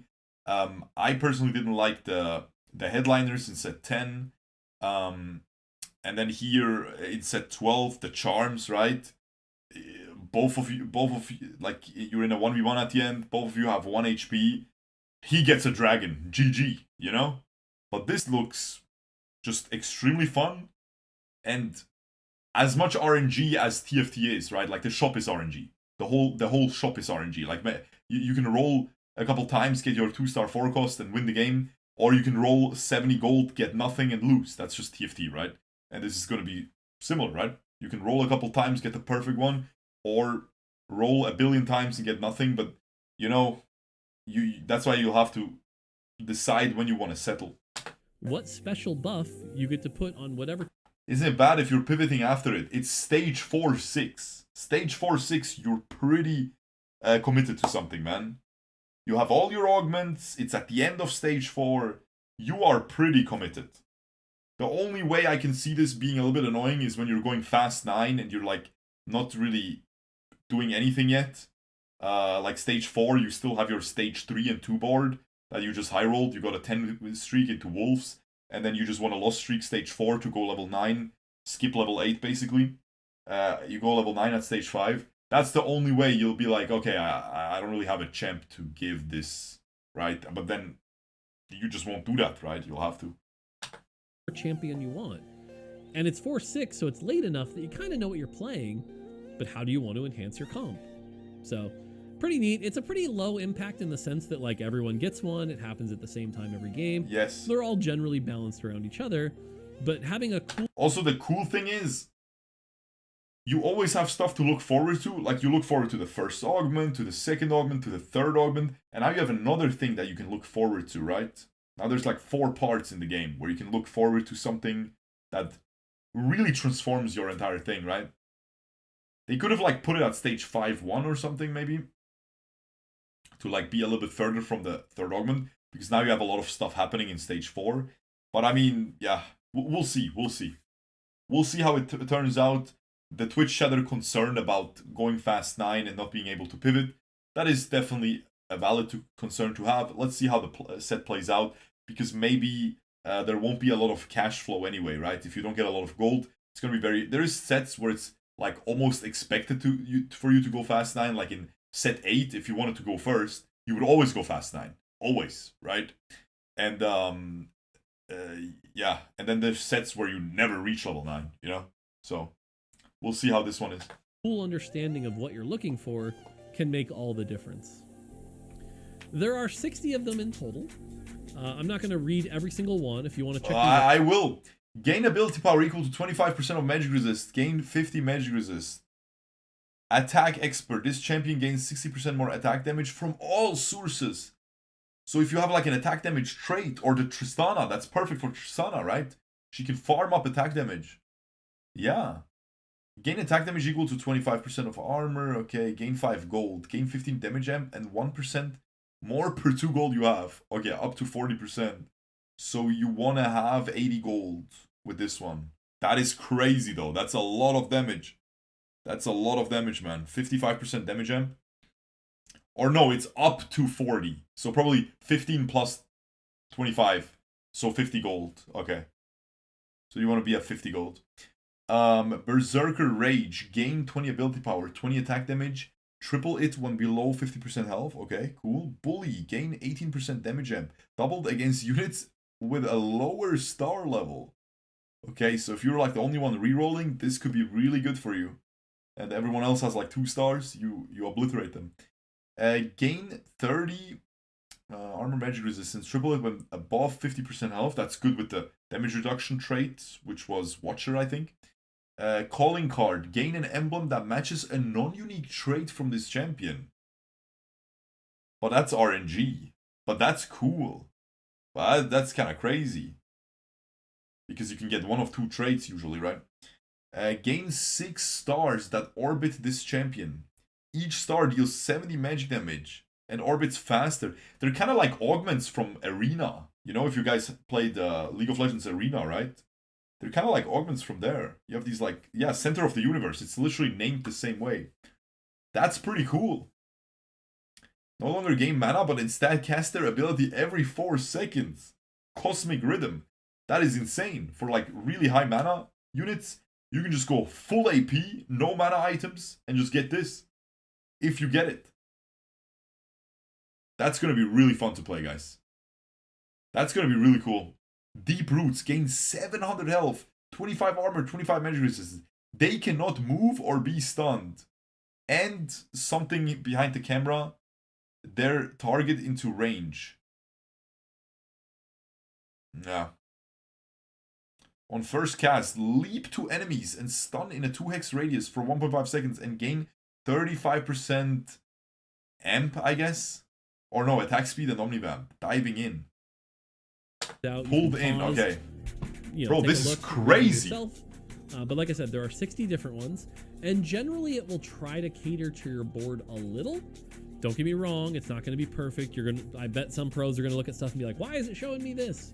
But it's got some help there. It's got some help. Okay, sure. Give me an example here. We have Bully. Bully says gain 18% damage amp, doubled against units with lower star level. Well, probably pretty good if you're playing a 3-star champion that wants to deal more damage. Yes. Needs damage amp. And there's not a lot of other 3-star champions in the lobby. Pretty good. If not, maybe you pass on that and take Berserker range if you're playing like Ambessa. Ambessa is going to gain 20 AD and AP, tripled when you're below 50% health. I mean, he's reading what I just read. Gain up to 100% critical strike chance based on the target. Yeah, he's just reading the ones I read. Snipers. This can be good. Like I said, I like it on Ambessa. But yeah, and so like I said, you can look through and there's a bunch of these. I'll jump to the next page. Here's a bunch. I'm gonna read all of them. Dragon Soul. This champion's first attack against a new target fires a Dragon Soul blast, dealing 20% max health, true damage. Is Fishbones in the game? Is Fishbones in the game? Is Fishbones in the game, guys? That's a little bit dumb if it is. Maybe you can only do it once per unit, you know? That's pretty dumb. That's crazy though. It's cool. Dramatic entrance. Combat star. Leap off the battlefield. After 6 seconds arrive with 60% increased max health and stun all enemies for 1 moment. That's really cool. Wow, okay. So if you have like multiple tanks, you clap one of them with this. Gain 2%, gain 2 completed items that fit this champion's role. Okay. Gain +1 range. Every 2 seconds, this champion doesn't move. Okay. Gain +1 range. Every 2 seconds, this champion doesn't move. While he's not moving. Gain 6% attack damage every 2 seconds. Okay, yeah. Just sniper unit. Gain 30 ability power. Each time an ally dies, gain 5% of their ability power. Interesting. Max mana reduced by 10%. Increased by 10% each time this champion casts. Okay. So like if you want like a very important ult, maybe like Elise, right? The AoE stun. That doesn't seem bad. Melee Elise for her. For every 60 mana spent, throw a 2-hex fireball that deals 7% max health true damage and burns for 2 seconds, for 5 seconds. Insane for the mana trait, right? That gain more mana. Crazy. Force of Friendship. Gain 1% damage amp for each star level on your board. 3-star champions grant 8% damage amp instead. So if you have a bunch of 3 stars. Okay. Fortified. Gain 12% max health. Every 3 seconds. Gain another 12. Up to 5 times. Guys, I can already see the titles. I can already see my titles. I had 7 3-star champions. Then I hit this. It was insane. And the thumbnail is Force of Friendship. It's a force, guys. GG. Good set. Oh man, the titles are gonna make themselves. Deserve, guys. Fortify, gain 12% max health. Every 3 seconds, gain another 12, up to 5 times only, okay? So 60% max health. Freeze or freestyling. Gain 4.5% damage amp for each activated trait you have. Very cool. I love that. That's gonna be fun. Giant sized. Gain 1000 health and grow greatly in size. Okay. Yeah, I need that. I need that, man. I need that, guys. I need that. It's only gonna be average afterwards. I'll keep it a stack. Headhunter. Gain 15% attack speed after every kill. Permanently gain 1% more. Doubled in hyper roll. Oh, okay. So obviously you get it late. You get it late, guys. Stage 4-6, but you can still start stacking them for like Twitch or something. Twitch with the spray and pray. Okay. Heavy hitter. Attacks deal bonus physical damage equal to 20% of this max health, of this champion's max health. Cooldown is 4 seconds on that. Okay. Hunger for power. Combat star. Consume the nearest ally and gain 60% of their health and attack damage. Okay. Okay. Hyper velocity. Gain 10% attack speed. On cast, gain 15% stacking attack speed for the rest of combat. This is really cool, man. I love these consume thingies, right? Hunger for power. That's gonna be sick. Some of them are really simple, like giant sized. Yeah, okay. Like he's just gonna read the same thing as I just did. I'm just gonna go to page 3. AoE, the creative here gains more. Into the unknown. This champion disappears for 2 rounds. 2 rounds. When they return, they gain 50 ability power and 50% attack damage. That is sick. That is sick. You just lose them for 2 rounds and then boom.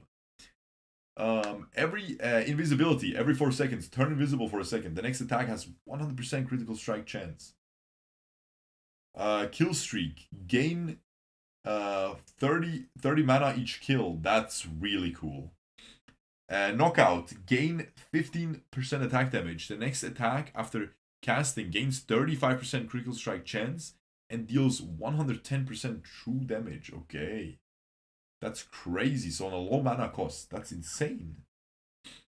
Laser Eyes, constantly deal 80% ability power, magic damage per second. We've already seen that in the actual picture.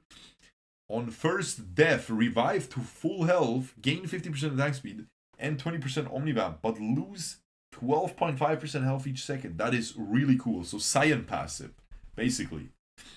Not bad. Legacy of Shurima. After 10 seconds of combat, ascend, gaining 40% max health, 60% attack speed. Very cool as well. Mage Armor, gain armor and magic. Okay, very generic. Magic Expert. This champion gains 40% more ability power from all sources. Okay. Magic Training, gain 20 ability power on cast. Your team gains 2 ability power for every 10 mana spent. Again, on the Star Guardian like trait, on the mana trait. What was it called?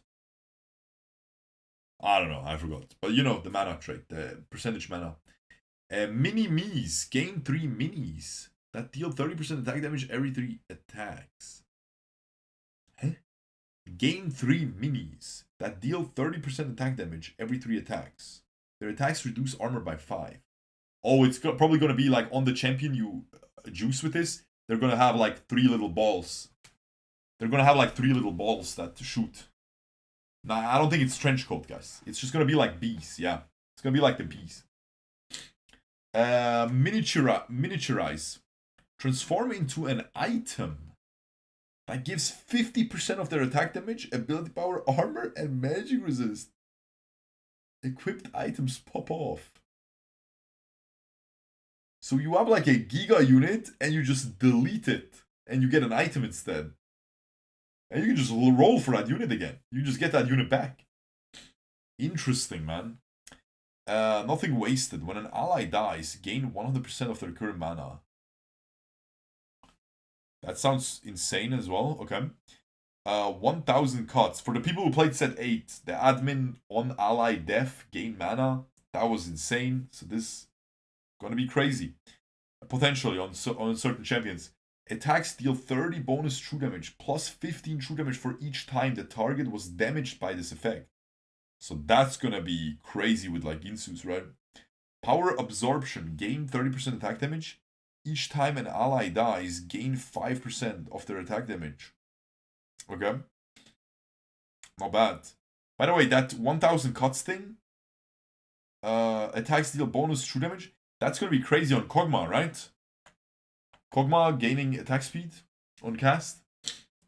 Combat start, and every 8 seconds, 20% max health shield to self and 2 lowest health allies, okay? Repulsor, gain 30% attack speed on cast. Knock back their target if within 2 hexes of them. Okay. Scuttle Familiar on death. Summon a crab with 120% of their maximum health, armor, magic resistance. So just like a dummy probably. Share your energy. Combat start. Grant 8% of their attack damage, ability power, health, armor, and magic resistance to adjacent allies, okay? I'm gonna like skim through the rest and just read the cool ones. Every 2 seconds in a 1 hex radius, heal this champion of 1 of damage dealt. Every 2 seconds, deal 100% magic damage in a 1 hex radius and heal this champion for 100%. So it's probably gonna be like an AP ratio on that as well. Slime time. Slow cooker. Every second, okay, this is probably the League of Legends Arena augment. Every second, deal magic damage in a 1 hex radius equal to 4% of their max health. Radius increases every 6 seconds. That's really cool. Slow cooker, okay, yeah. That is fun. That is fun in Arena as well. Stone Skin, Combat Start. Gain 225 armor and magic resistance. Every second, reduce this bonus by 10. I feel like that's still crazy. 225. That's a crazy amount. Crazy. Strength training, gain 20% attack damage. Every 3 times they attack, your team gains 2% attack damage. Permanently. That's ridiculous. The finisher. This champion's attacks and ability executes enemy champions at 15% health or lower. Okay. Cool for Tristana probably to get those stacks. Gain 60 armor and magic resistance. When damaged, deal 20% of the damage blocked to adjacent enemies as magic damage. Okay. Okay. Attacks deal an additional 30% attack damage to the target and adjacent enemies. That's cool. Cleave. Okay. Ability casts 20% chill, which reduces attack speed. Enemies for 4 seconds. When chilled, enemies die. They stun the nearest enemy for a second. That's crazy on like Malzahar with the burn or with the poison damage, right? That's crazy. Star up 3-star 1-cost champions to 4 stars. So you can just get a 4-star ultimate hero. That is sick.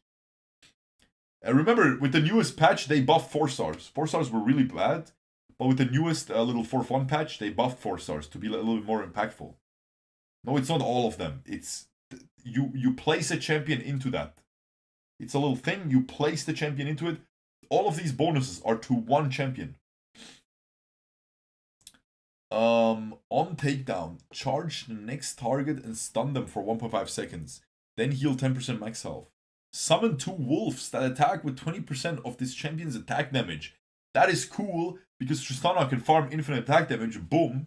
I know I'm saying Tristana a lot, but that's just the outlier with the attack damage. Slow cooker. Slow cooker's a great one. Yeah, I read it. I'll give Scuttle, tank, and but now let's talk about that is our set mechanic. All right, now let's talk about all the other changes you can expect. The first, we talked about this in the learnings article, but there is no portals anymore. Now you just have an opening encounter. Yeah. Now, even since we posted the article, we have changed the numbers. No encounter we published at 40%. It's going to go down to 20%. We know a lot of you at launch are looking for some of these sort of for fun. What we'll probably do is launch in this sort of a little more hectic state with people having these higher variance ones like Scuttle Puddle, First Augment Prismatic, Wandering Trainer. And then over time, we might reduce it as we hit to the back half of the set and the competitive side. But again, we know especially the players who are playing early on really like the fun stuff. There's only one. Okay, so no offense, right? I know they have their esports and they want to cater to the esports towards the end of the set. But can we please stop making the game less fun just because of the esports? Like, can we please stop with that? Like, if I'm playing for the first 2 months with like a lot of Skull Puddle, Crab Rave, and then for the last 2 months of the set, I play with like no encounter 40% of the time, I'm gonna be bored out of my mind. Everyone's gonna be bored out of their minds. They're all gonna quit. Are we really gonna make thousands, hundreds of thousands of people get bored just so these couple thousand people that enjoy the esport are gonna have a more fair esport experience? Guys, come on, guys. You know what I'm saying? Like, it is what it is. It is what it is, guys. Like, I get it. You have your little esport, but esport players are gladiators. They are Roman gladiators. Caesar doesn't give a frick if he does this. Do you understand? He doesn't give a frick if he does this and the guy dies. Do you understand? When I'm watching an esport, I don't give a frick what's happening to the player. I want to be entertained. It's an entertainment business. People want to be entertained. The esport is more fun to watch if there is more fun things happening. Yes, for the players themselves, if there's a lot of RNG, it's a little bit less competitive integrity. But remember, the players live because of the eyeballs watching them. Do you understand, guys? They live because of the eyeballs. They get the prize pool the prize pool can get bigger if there's more eyeballs. Do you understand? So, guys, gladiators, eat it up. Take it as it is. Yes, it's more annoying. You guys, competitive players, yes. You guys want to play with no encounters, no RNG, no nothing. Go play League of Legends. Go play something that is... Go play Counter-Strike. Okay? Please. Like, I'm really getting tired. I'm really getting tired of the game getting less fun because of competitive. The competitive player base is so much smaller than the casual player base. They should still have their little competitive stuff. That's cool. I like watching tournaments myself, right? I'm like in between these two communities. I enjoy watching the tournaments, but when I'm watching the tournament and I see Wandering Trainer or Trainer Golems, I'm like, yeah, that's gonna be fun. When I see 3-cost champion start, I'm like, I'll probably go do something else and come back for the next game. It is what it is, guys. You know, you gotta. Anyway, guys. I'm very yeah. I think that's a horrible idea. I think it's a horrible idea. If anything, the game should be a little bit less crazy early, and then as people figure out all the comps, as the meta settles, as it becomes, as TFT is, it becomes a little bit more boring over the set, right? People get burnt out. Then you want the more fun things. Now, hopefully, they're going to give us the more fun modes, like Chunk's Treasure, a lot earlier at least. If they're going to do that, that's fine. Just give us, for fun players, the Chunk's Treasure a lot earlier, because this set, it was really late. Alright? Anyway, guys, enough yapping, sorry. My whole Twitch chat is agreeing with me. But again, we are the casual player base. I know a lot of competitive players will probably are gritting their teeth hearing that, but it is what it is. Caesar doesn't give a frick if he does this. You are a gladiator, you are there for entertainment. The only reason why there is tournaments is because people watch it. That's the only reason why tournaments exist. That's the only reason why you can even be a competitive, why you have anything to compete for. Anyway, guys, sorry. Here, which is Wind Up Monkey. I won't spoil it for you, but basically what happens is at 3-5, one of 4 things will happen. So, Wind Up Monkey. Those 4 things. 12% chance. That sounds fun. Okay, hold up. These are cool. Look. Skull Puddle, Crab Rave. All gold augments. That's okay. At least no silver augments. All prismatic augments, 4% chance. Not that bad. First augment prismatic, 6% chance. Okay. Last augment prismatic, 3% chance. That one's generally pretty boring. So that 3% is fine. Gold subscription, 6%. Loot subscription, 4%. Wandering Trainer, 4%. Component Anvils, 11%. That one's... Wind Up Monkey is probably a new fun one. Okay, so basically, they took out all the really boring portals and they made them RNG. I like that. A lot of people think portals are better. I personally prefer that, because what portals do is I have never hated people as much as when there's triple prismatic party, and someone's voting for 3-cost champion, or like 3 1-cost champions, you know? And they are voting for it, and we're all 7 people on the freaking prismatic thing, and that one mother trucker gets the most boring piece of garbage portal. I have never hated someone. I would prefer for the person to queue up League of Legends with me, and I'm going mid lane, and he locks in Nunu with Smite, and just runs it down mid, smites all of my cannon minions, and just dances like this. Just disco Nunus into my face. I would prefer that. I would be less mad than when the freaking garbage portal gets chosen by one guy. That is the worst. So I would rather just have it full RNG, because at least then you're just mad at the RNG, not at the human being behind the thing. I personally, I've been saying that for a long time.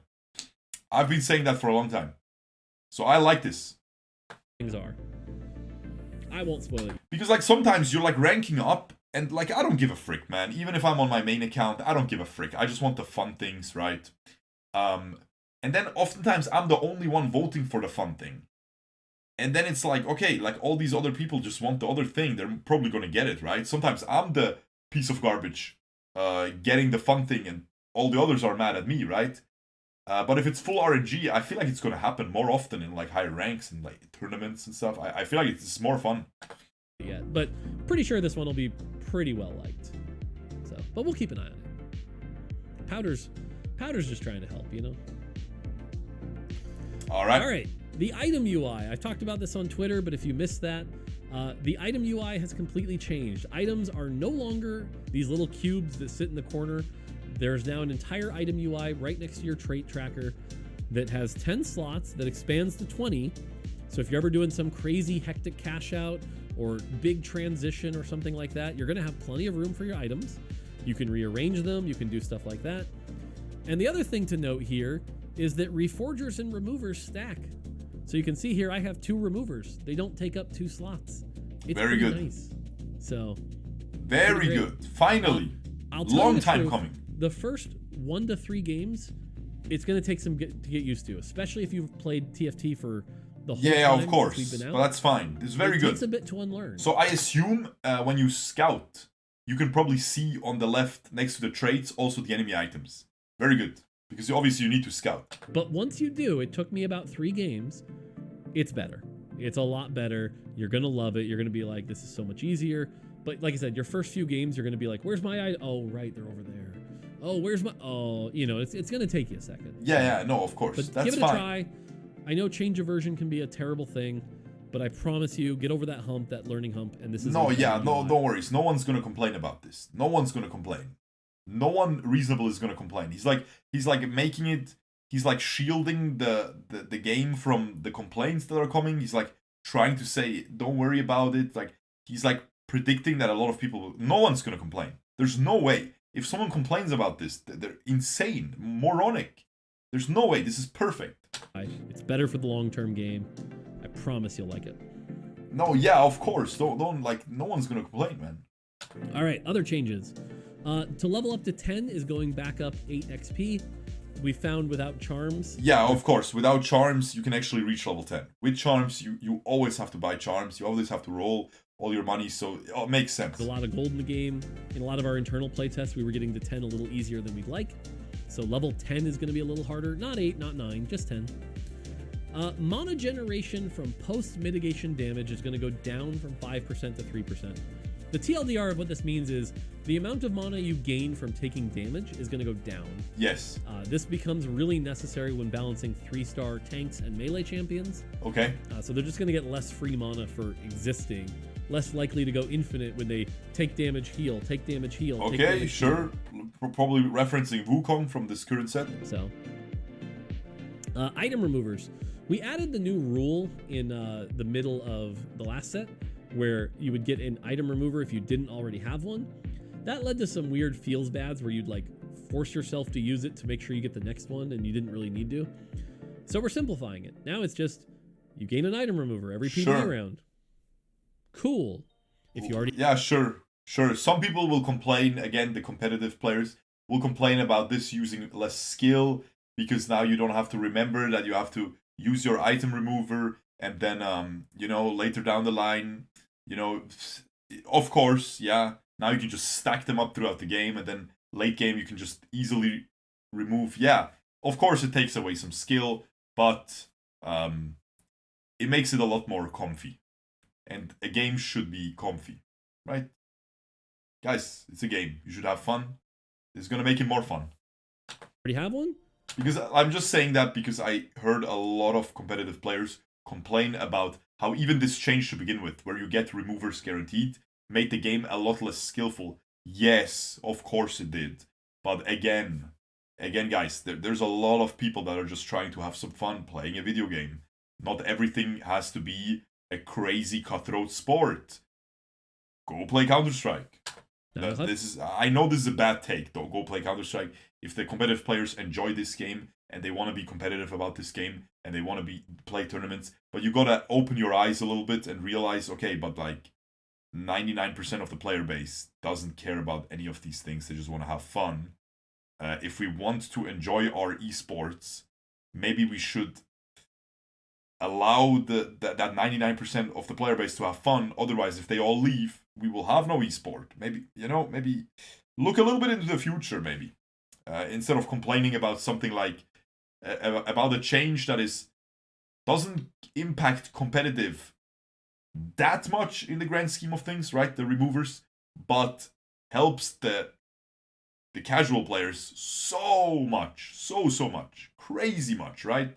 Like the casual players would always be like, "Oh man, am I gonna need this unit later? But I wanna put my items on the forecast. What if I don't fight this unit anymore? And like, oh no, I'm gonna leave all my items on the bench." And now with this change, I feel like everyone's slamming more items. It's a lot more fun for everyone. Yeah, I mean, yeah. Up two. Cool. Good stuff. And then the last thing is a really minor one, but crests and crowns will no longer be offered on 2-1 in the Wandering Trainer encounter.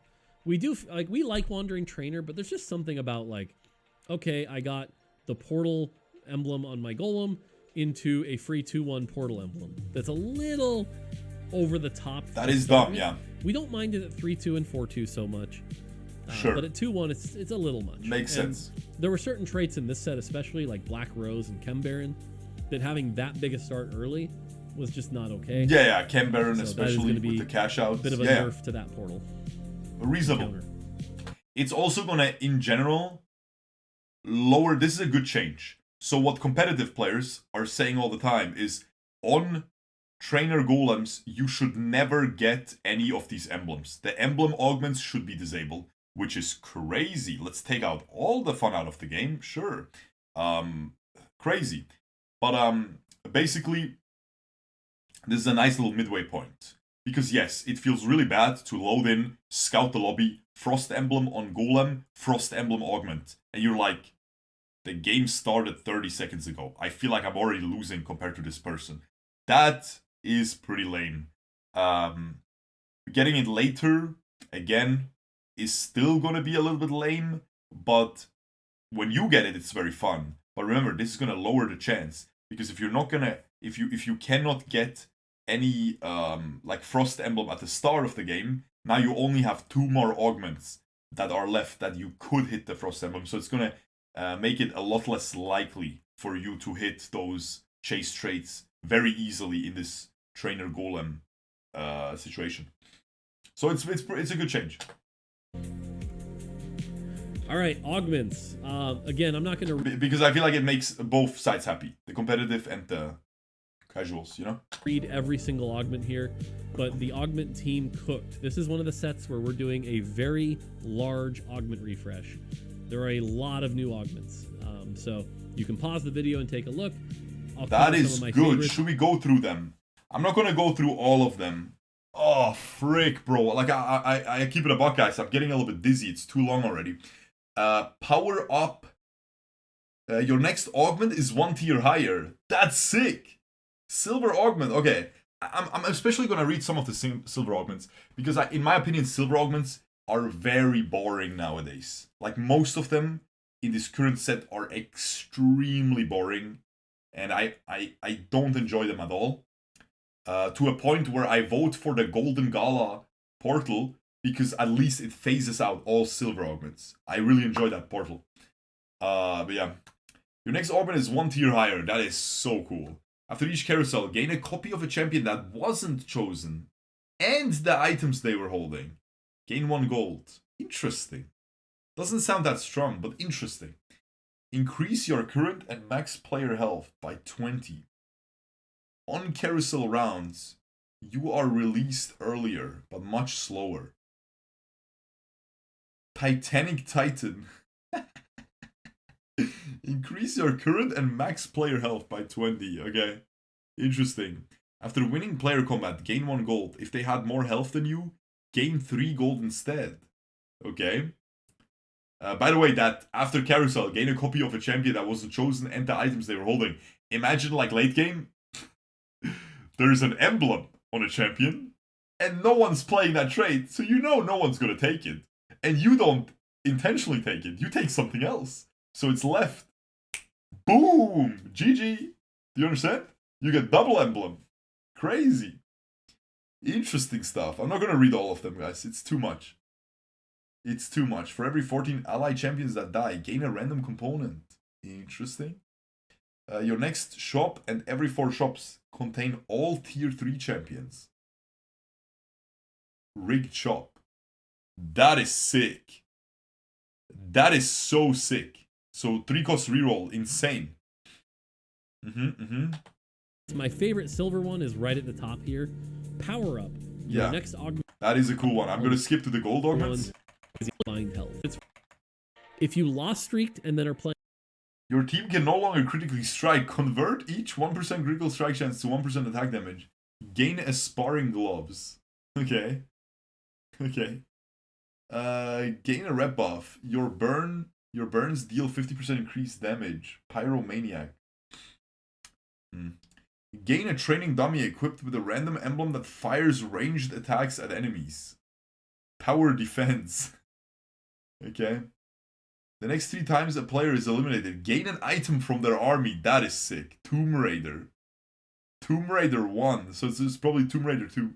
Starry Night. 1 cost and 2 cost units in your shop have a chance to be 2-star. Wow. Chance increases with player level. Ah, okay. So it's like an anti-synergy a little bit where you level up. You'll get less of them, but you have a higher chance for them to be 2-star. Okay. Gold for dummies. Gain a training dummy. All dummies grant 1 gold every 10 seconds they survive in combat. That's fun. That is fun. That is really fun. Every third attack deals 115% damage and heals 50% of the damage dealt. Bonus healing is converted into a shield. Okay. Shop glitch. During non-player combat rounds, your shop refreshes for free every 3 seconds. For 30 seconds, I assume. Behind the camera. Too much value. Gain 1 reroll every 3 unique 2-cost champions feel at last combat. Is there anything else really crazy? Roll 3 dice. Gain rewards based on their total. A magical roll. Gamba, guys. Full Gamba. A gold Gamba augment. Playing something. You just get a bunch of. Take this on like 3-2. Starting at 3-2. Attack is straight up. Forward thinking, lose all your gold after 6 player combats, gain back the amount lost, and another 80 gold. Huh?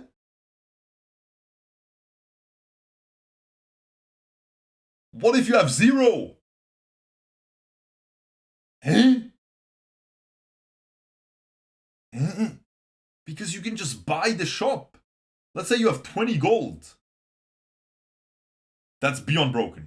But guys, that's probably a stage 4-2 augment. Stage 4-2, you get this. And let's say you have 20 gold. Yeah, you can't really buy the shop, right? So you have to like prepare for this. You have to prepare. Like Golden Gala, personally, I would go in and I'd be like, okay, I'll prepare for this augment. I would spend all my money, have like a bunch of 4 costs on the bench, pop this, sell all the 4 costs, and I still have money to spend. Broken as frick. Yeah, if you send it 4-1 to 0 and you just get this. Like imagine this set right now, 4-1, you send it to 0, you 2-star Kalista, 2-star Rakan, you have your 5 Faerie board, augment, boom, this, GG. It's a forced. That's crazy. That's funny though. That is fun.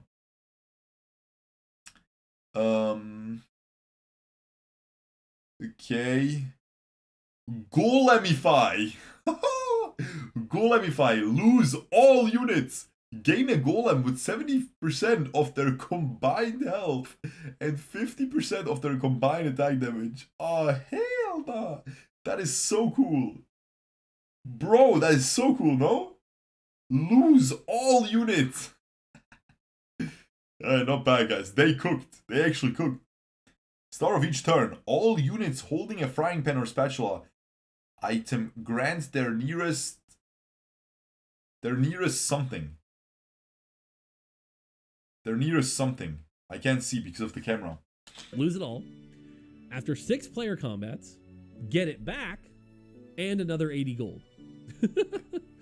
So if you have a good... Oh, after the anomaly round on 4-6, gain an equipable item that duplicates the chosen anomaly. Wow, okay. Another anomaly. On 3-2, you can take this, the duplicate of the game in a weird way. There we go, prismatic. That's the craziest one, right?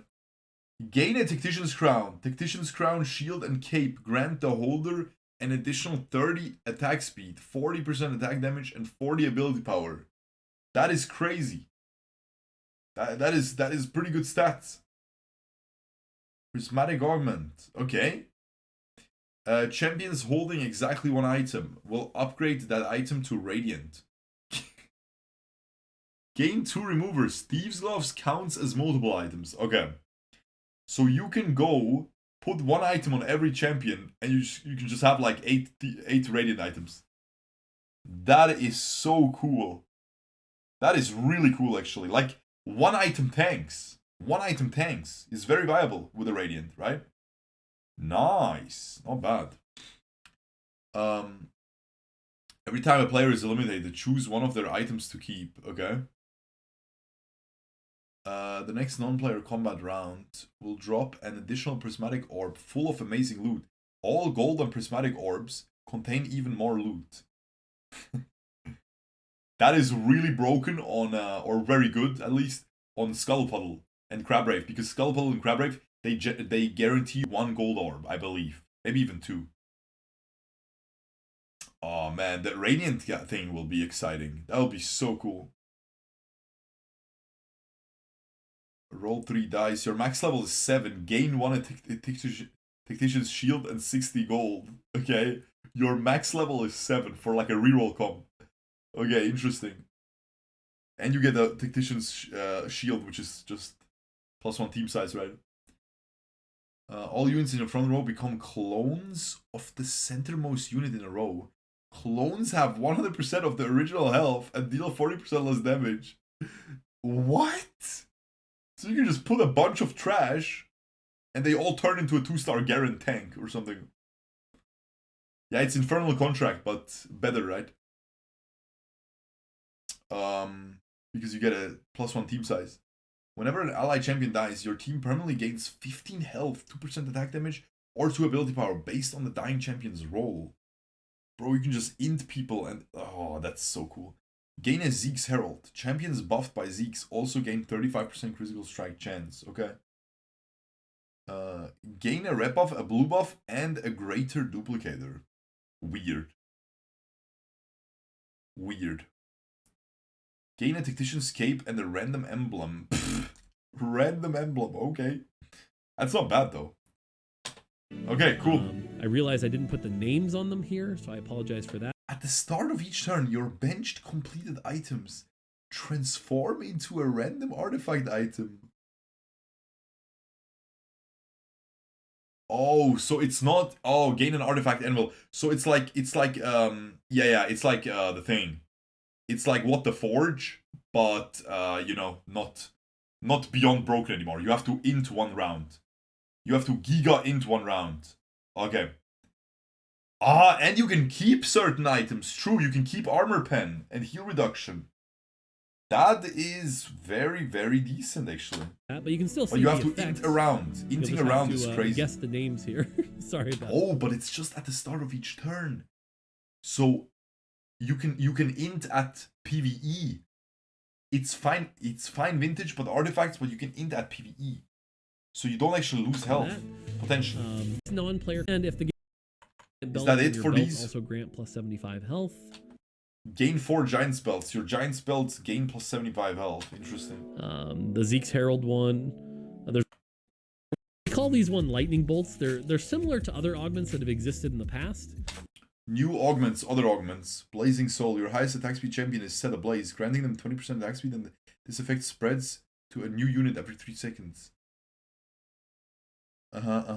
Blazing Soul, Piercing Lotus. Your abilities can critical strike. Your team gains critical strike chance, and their critical strikes 20% shred and sunder the target. Because 20%. So the reason why I'm not as excited for this is because 20% armor and magic pen is not enough, right? Because the actual items give you more, 30%. So you need them anyway. So this is this is like a bonus that isn't. Because the crit chance will have to be a little weaker on this augment, because you're gaining that added utility, but that added utility is not really worth most of the time. So like it's gonna be a weird augment, in my opinion. It's gonna be most of the time weird. Void Swarm, gain 1 Z0 portal and another after every 9-player combat. Z0 portals gain 50% attack speed and 40% omnivamp. That's sick. That's sick. But just slight variations on them. So some pretty fun ones here. Of these, my personal favorite, AFK is gone, but BRB is here. BRB. You cannot perform actions for the next 4 rounds. Afterwards, gain 2 completed item anvils. Oh, that's cool. Pretty fun. 2/1 only augment. Yeah. Ones, cool. And I'll be honest with you guys, if anything this set is like off balance right now, it's probably the augments. Augments are the things where you can see here we've cooked a lot of unique stuff. Okay. But, you know, we want to do that. We want to make fun content. That's good. It's probably the stuff that's also like the roughest. So a lot of augments for the straights. Pretty quick though. But very good. Probably there's some fun ones here like scrap, top of the scrap heap. Every 8 components scrap champions convert, gain a random component up to 6. So you can get 6 components from a gold augment. That's pretty good. Yeah. Okay. There's no Chem Baron. Oh, there is one. Every time you choose to save your shimmer on a black market, heal 4 player health and gain 6 gold.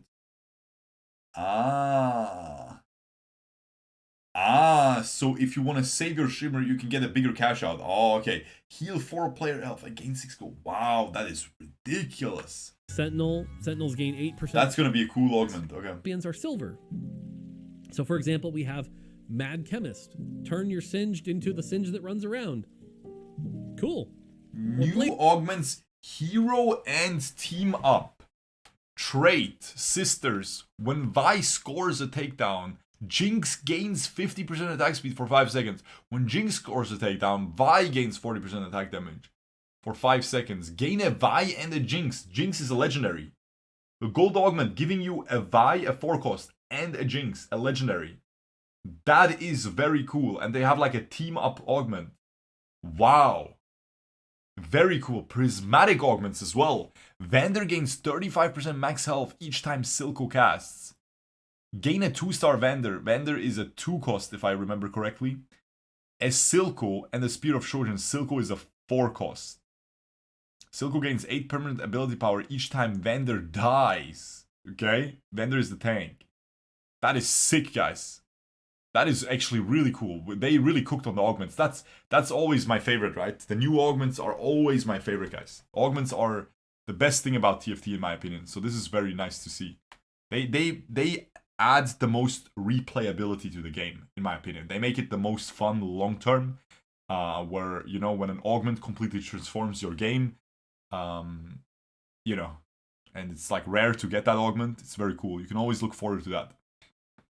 Okay, gain is singed. Okay, so I remember this. The carry augments for 1 costs are now silver. Gain and Irelia, the strongest Irelia gains 40% attack speed and gains a brand new spell that dashes her between dealing physical damage to both, between enemies. Ah, okay. Cool. Okay, okay, yeah. Alright, looking forward to this. Change your Aurelia into the Aurelia that dashes and kills people. Cool. That is very cool, yeah. For example, you've got sisters. You'll gain a Vi and a Jinx. When Heimer casts, Echo releases 3 after images. When Echo casts, Heimer fires 3 missiles. So pretty cool. Gets you that is really cool, yeah. Prismatic carry augment, basically. Caitlyn. Menaces is a cool one. You get a 2-star Powder and a Silco. When fielded with Silco, Powder gains Dominator but no longer benefits from family. And then when her monkey explodes, it creates 3 of Silco's monstrosities. So pretty cool one. Wow. Jinx and Savika for Unlikely Duo. Vi and Echo for Reunion. So pretty cool concept here. Goes with the show really well. That is cool. I even like what could have been where you have Vander and Silco working together. Just really that's fits cool. The theme of the set, which is like tell the stories with the characters in the way you want. So definitely check those out. That is really cool. They actually cooked. Finally, That's we sick, have our bro. emblem augments. Nothing should surprise you here. They're emblems. The one thing I'll call out is Black Rose Crest is very good early. Black Rose Crest does not get a champion. Other than that, though, they all should be balanced. And just like before, well, they obviously won't be balanced, but like it's PvE, right? Like obviously it won't be balanced. But they exist. It doesn't have to be balanced. It has to be balanced when it comes out. which again, they only have like a week of PvE, Augments so it's a little bit removed. worrisome. Here's a salute to all the augments that are taking a break. All the augments going away.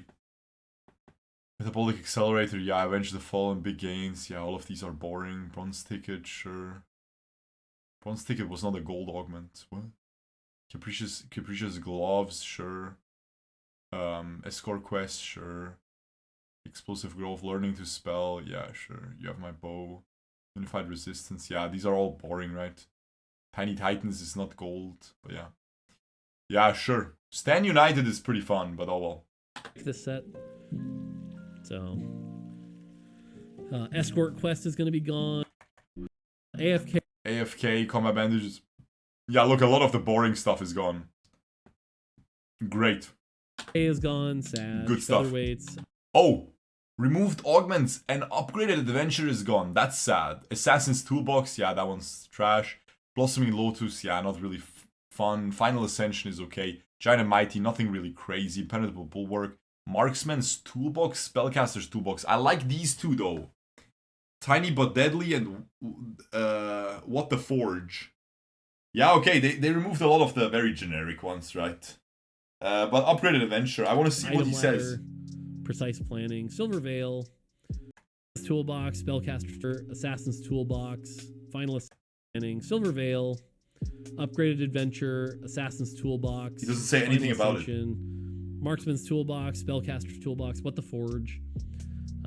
So, yeah.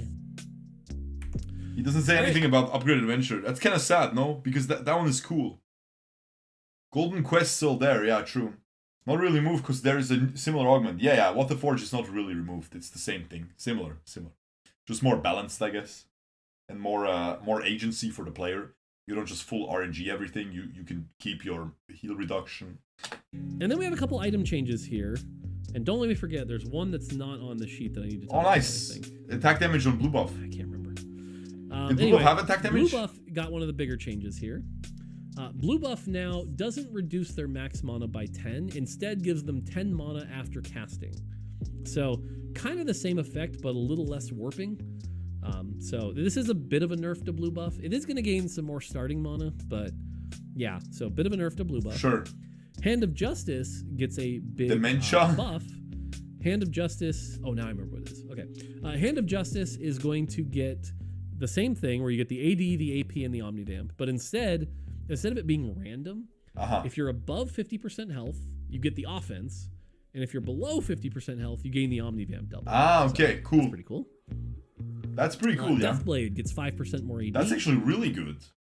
Guardbreaker and Giant Slayer are going to get some of the damage amp pulled out of the condition, making them a little bit better to use overall. And then just add it onto their and Giant skill. Slayer, now you'll see like Guardbreaker has that 10%, and Giant Slayer has that 5% pulled out of that condition.